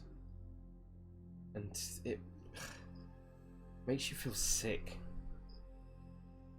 Even you, at one point in the evening, you feel it kind of bubbling up in your throat slightly. Acid staining the back of your mouth. How do you react? I think he'd be quite... Having lived with a lot of fear and running on day by day, I think his first reaction would be to grit his teeth. He probably has some tried and true little ritual for dealing with that feeling. A strip of leather or something unwound from his wrist that he bites down on. Mm-hmm. Probably looks pretty weird to Ilkas. Ilkas would be like, "Does that taste good?" Not at all. It's I'm not feeling well. How do you deal with fears day to day? Well, usually I just retreat to the study, well I used to, and just pick out something at random and lose myself in it. Escape. When you've only lived in one place, there's so many different places you can escape to in your mind. That's wise. I've tried doing similar. Many of my treasured places of so long ago now that I saw them, I wonder if what I think is my memory is even really there anymore. Well, most of my life just blurs into one memory, being in the same place. It's strange being so far from home. He just looks back to where he's been. Well, you've done well. You're amongst good company now. These people are good people, strong and brave beyond brave. Kind of looks back. He's like, what did Farrah mean when she said about the Iron Oath? What She didn't really. Is it a organization? Is it? I haven't pried, but Farrah, Nigel, and their lost companion Osdred, they all wore. You notice they wear these chains, connected loops on their belts. I think there is some bond between them beyond just an adventuring troop. I did see another man with you. He was squat. I think they're dwarves. Is he gone? Yes. Just this day, in fact. This day was his last in this place. This kind of looks. Is it always like that outside? Oh, people dying. No, it isn't, and there are realms beyond this one. There are great cities, small towns, villages, people farming the land and telling stories and weaving magic and creating and living. I did read a book about crop rotation. It was rather enjoyable. It was quite cutting edge from what the book alluded to. Well, you've a world of knowledge far beyond mine. My people weren't really ones for traditional farming anyway, being long lost from the sun. I would like to see a crop one day.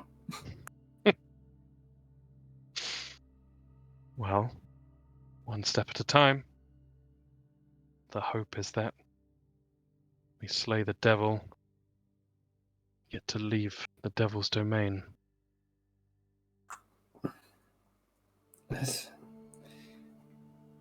He'd sort of look around and to be like, is it better than here? I don't really have any frame of reference. It is. Even some of the worst places I saw on the outside are nothing compared to this. There are bright colours, loud, wonderful sounds, vivid conversations with interesting people, glory and adventure, grand artifacts and edifices. It's not all just rolling dark forest and mud. A lot of the books I've read showed them, but I can't imagine they really highlight how glorious they are physically. No, I respect your learning and your books, but I can't help but think that some things just need to be seen, to be believed and understood.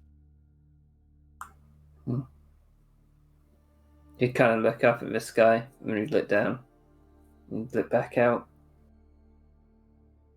taking it all in. And with that, you both get a point of inspiration. Oh, yeah. Yee! So, on the next watch, who is up next? I don't know, because Farrah's doing identify on lots of stuff. It's okay, you got time for How that. long does it take again? It's only like 10 minutes per thing with a ritual, so Oh, okay. you've got Yeah, enough it's time. fine. If you Farrah, blow do the some next spell one, then? slots, it's like a minute. Yeah. Oh, nice. I'll do the next one then. Okay. You roll a perception check for me. Yeah.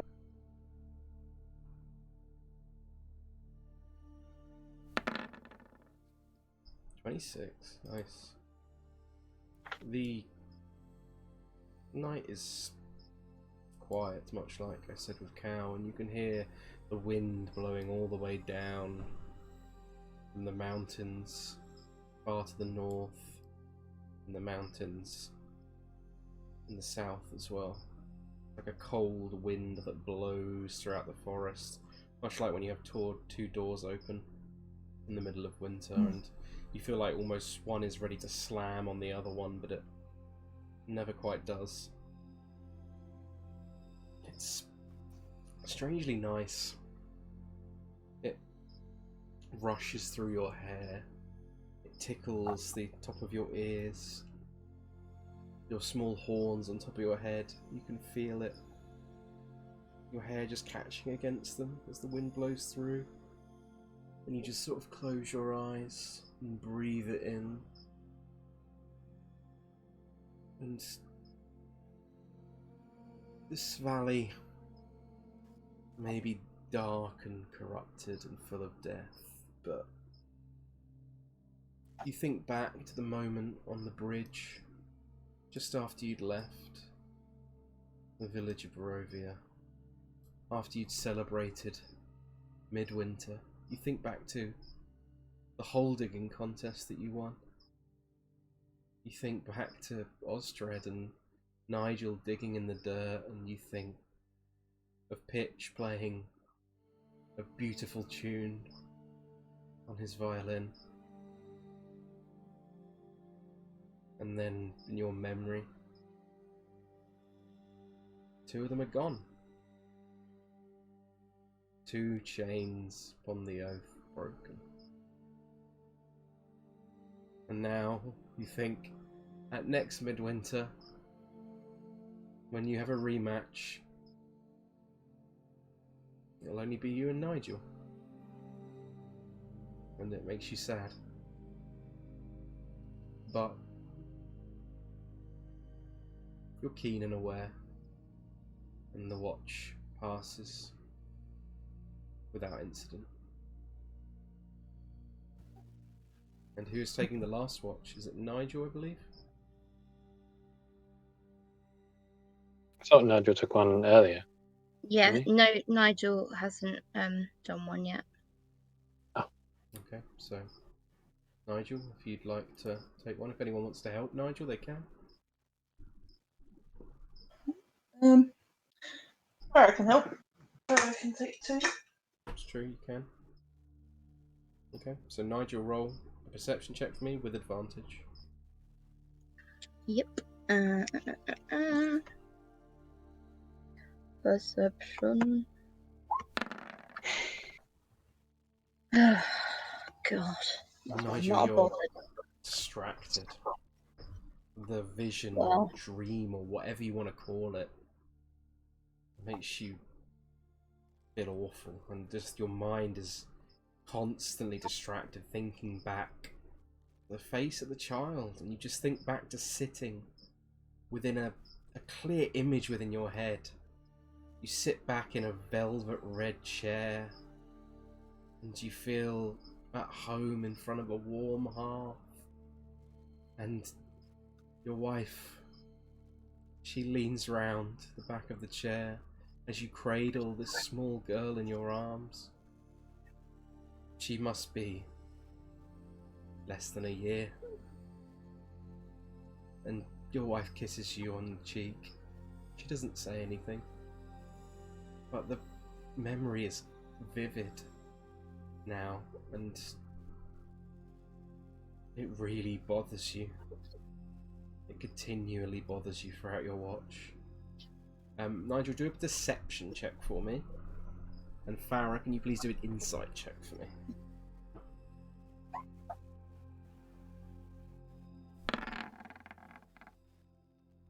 Farrah, whilst Nigel's on his watch, he seems quieter than usual. And you feel like something's wrong. Yeah. Nigel, Yes, Farrah. you seem distracted by something. Is it from today? I think it's that, along with plenty of other things that have happened. Yeah. She looks over briefly at Helen. Mm-hmm. and looks back to Nigel. She says, I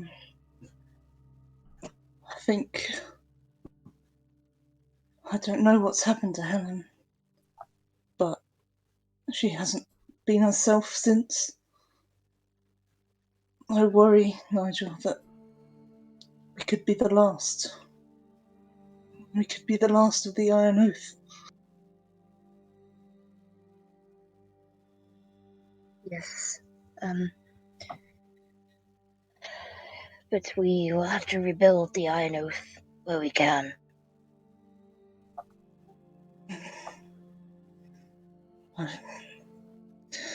I worry it's long past that, Nigel.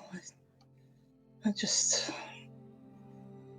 It's too much, you know. Yes, I'm aware that I'm usually the, Sorry, I don't know what's happened to Nigel. He's gone very strange. I'm usually the, voice of optimism in this land, but I cannot find much cause for it today.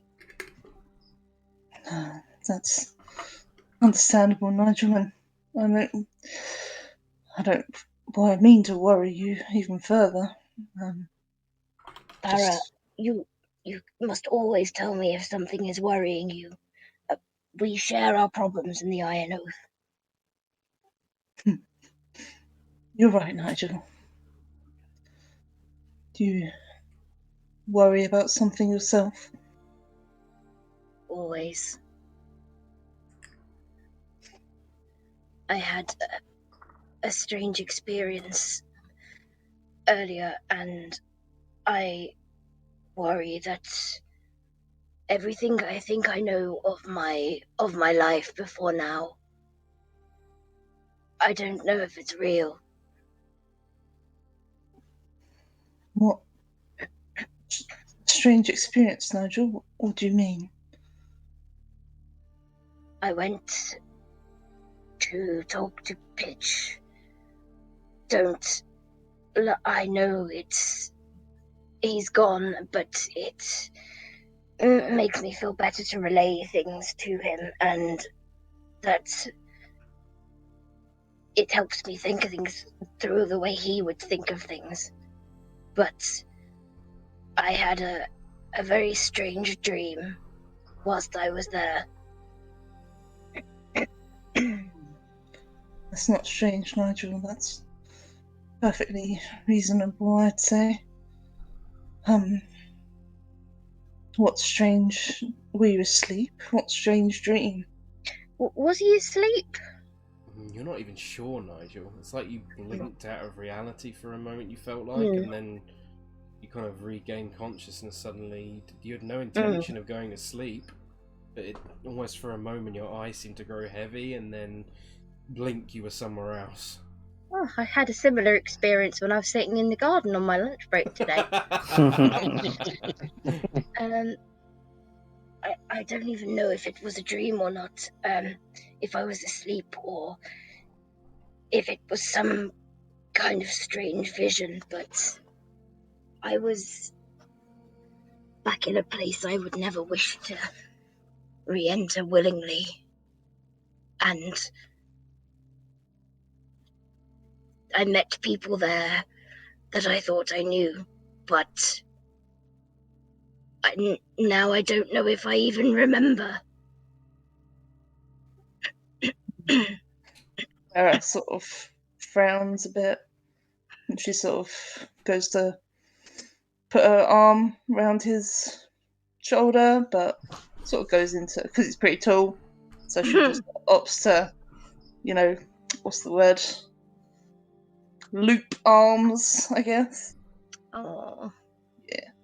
And she says, "This place will make you question yourself, Nigel. I've had plenty of questionable dreams since we got here as well. But I just can say just fight against it." Yes, I never thought I'd be glad to find myself back in Barovia. It must have been quite the dreadful place then. Yes, that place changed me as a man. Oh, despite its horribleness, I like what it's changed you into, Nigel. Kind, caring man.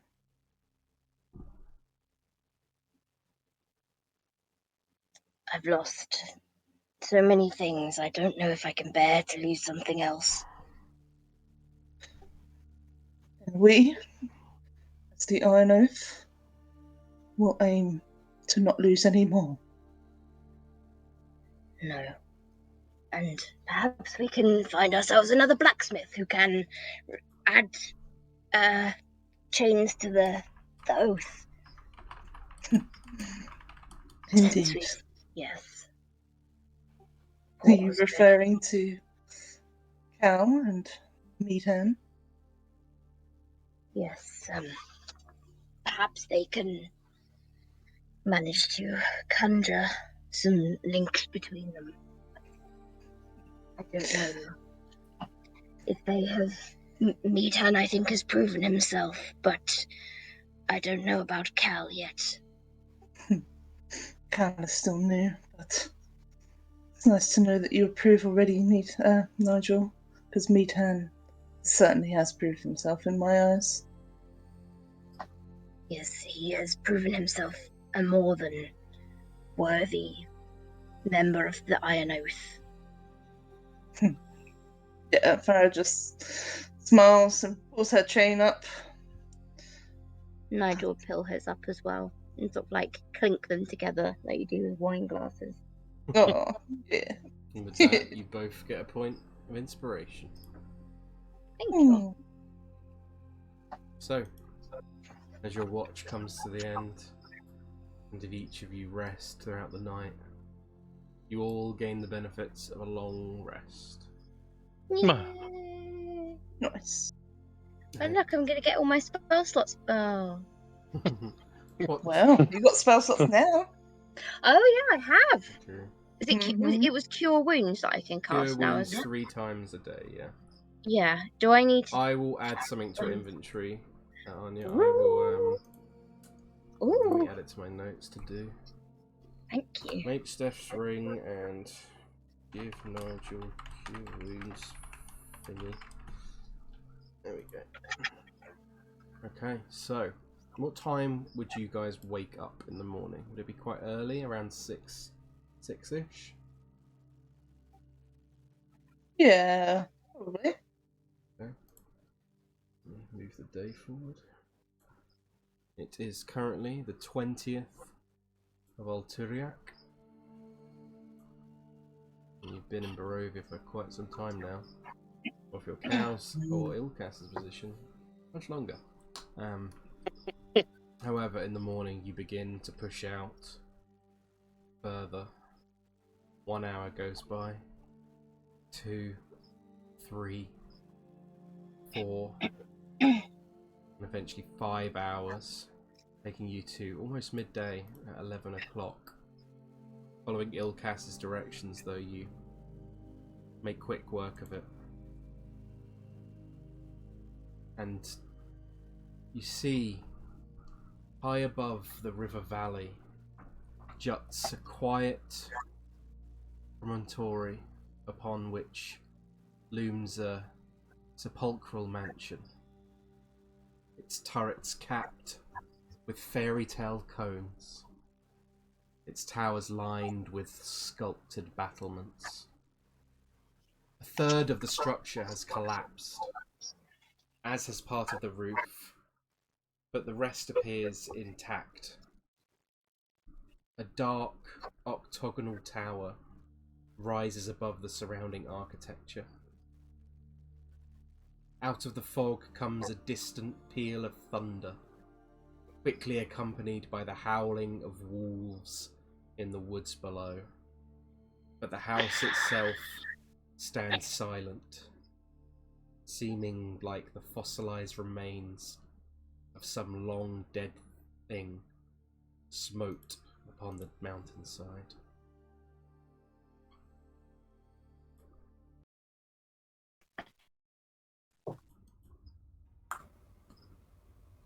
I hear Strahd's theme start playing, I'm gonna scream. Where in relation to this building is Ilkas's crypt? It's behind it. Oh. So it would be in this direction, Kieran. Okay. Like over here, but further behind. So Is it like underground sort of thing, or nope. like where- You would know that it would be next to a graveyard. And it's like in the corner on the far sort of, I guess this would be heading eastward, so far east side of this building. However, you stand and watch over Ilkas, your home, and the rest of you this new place where you hope to recover another weapon in the war against Strahd von Zarovich. We will end today's session here. Nice. Of course we will. Yes. Love what you've done with the place, Ilkas.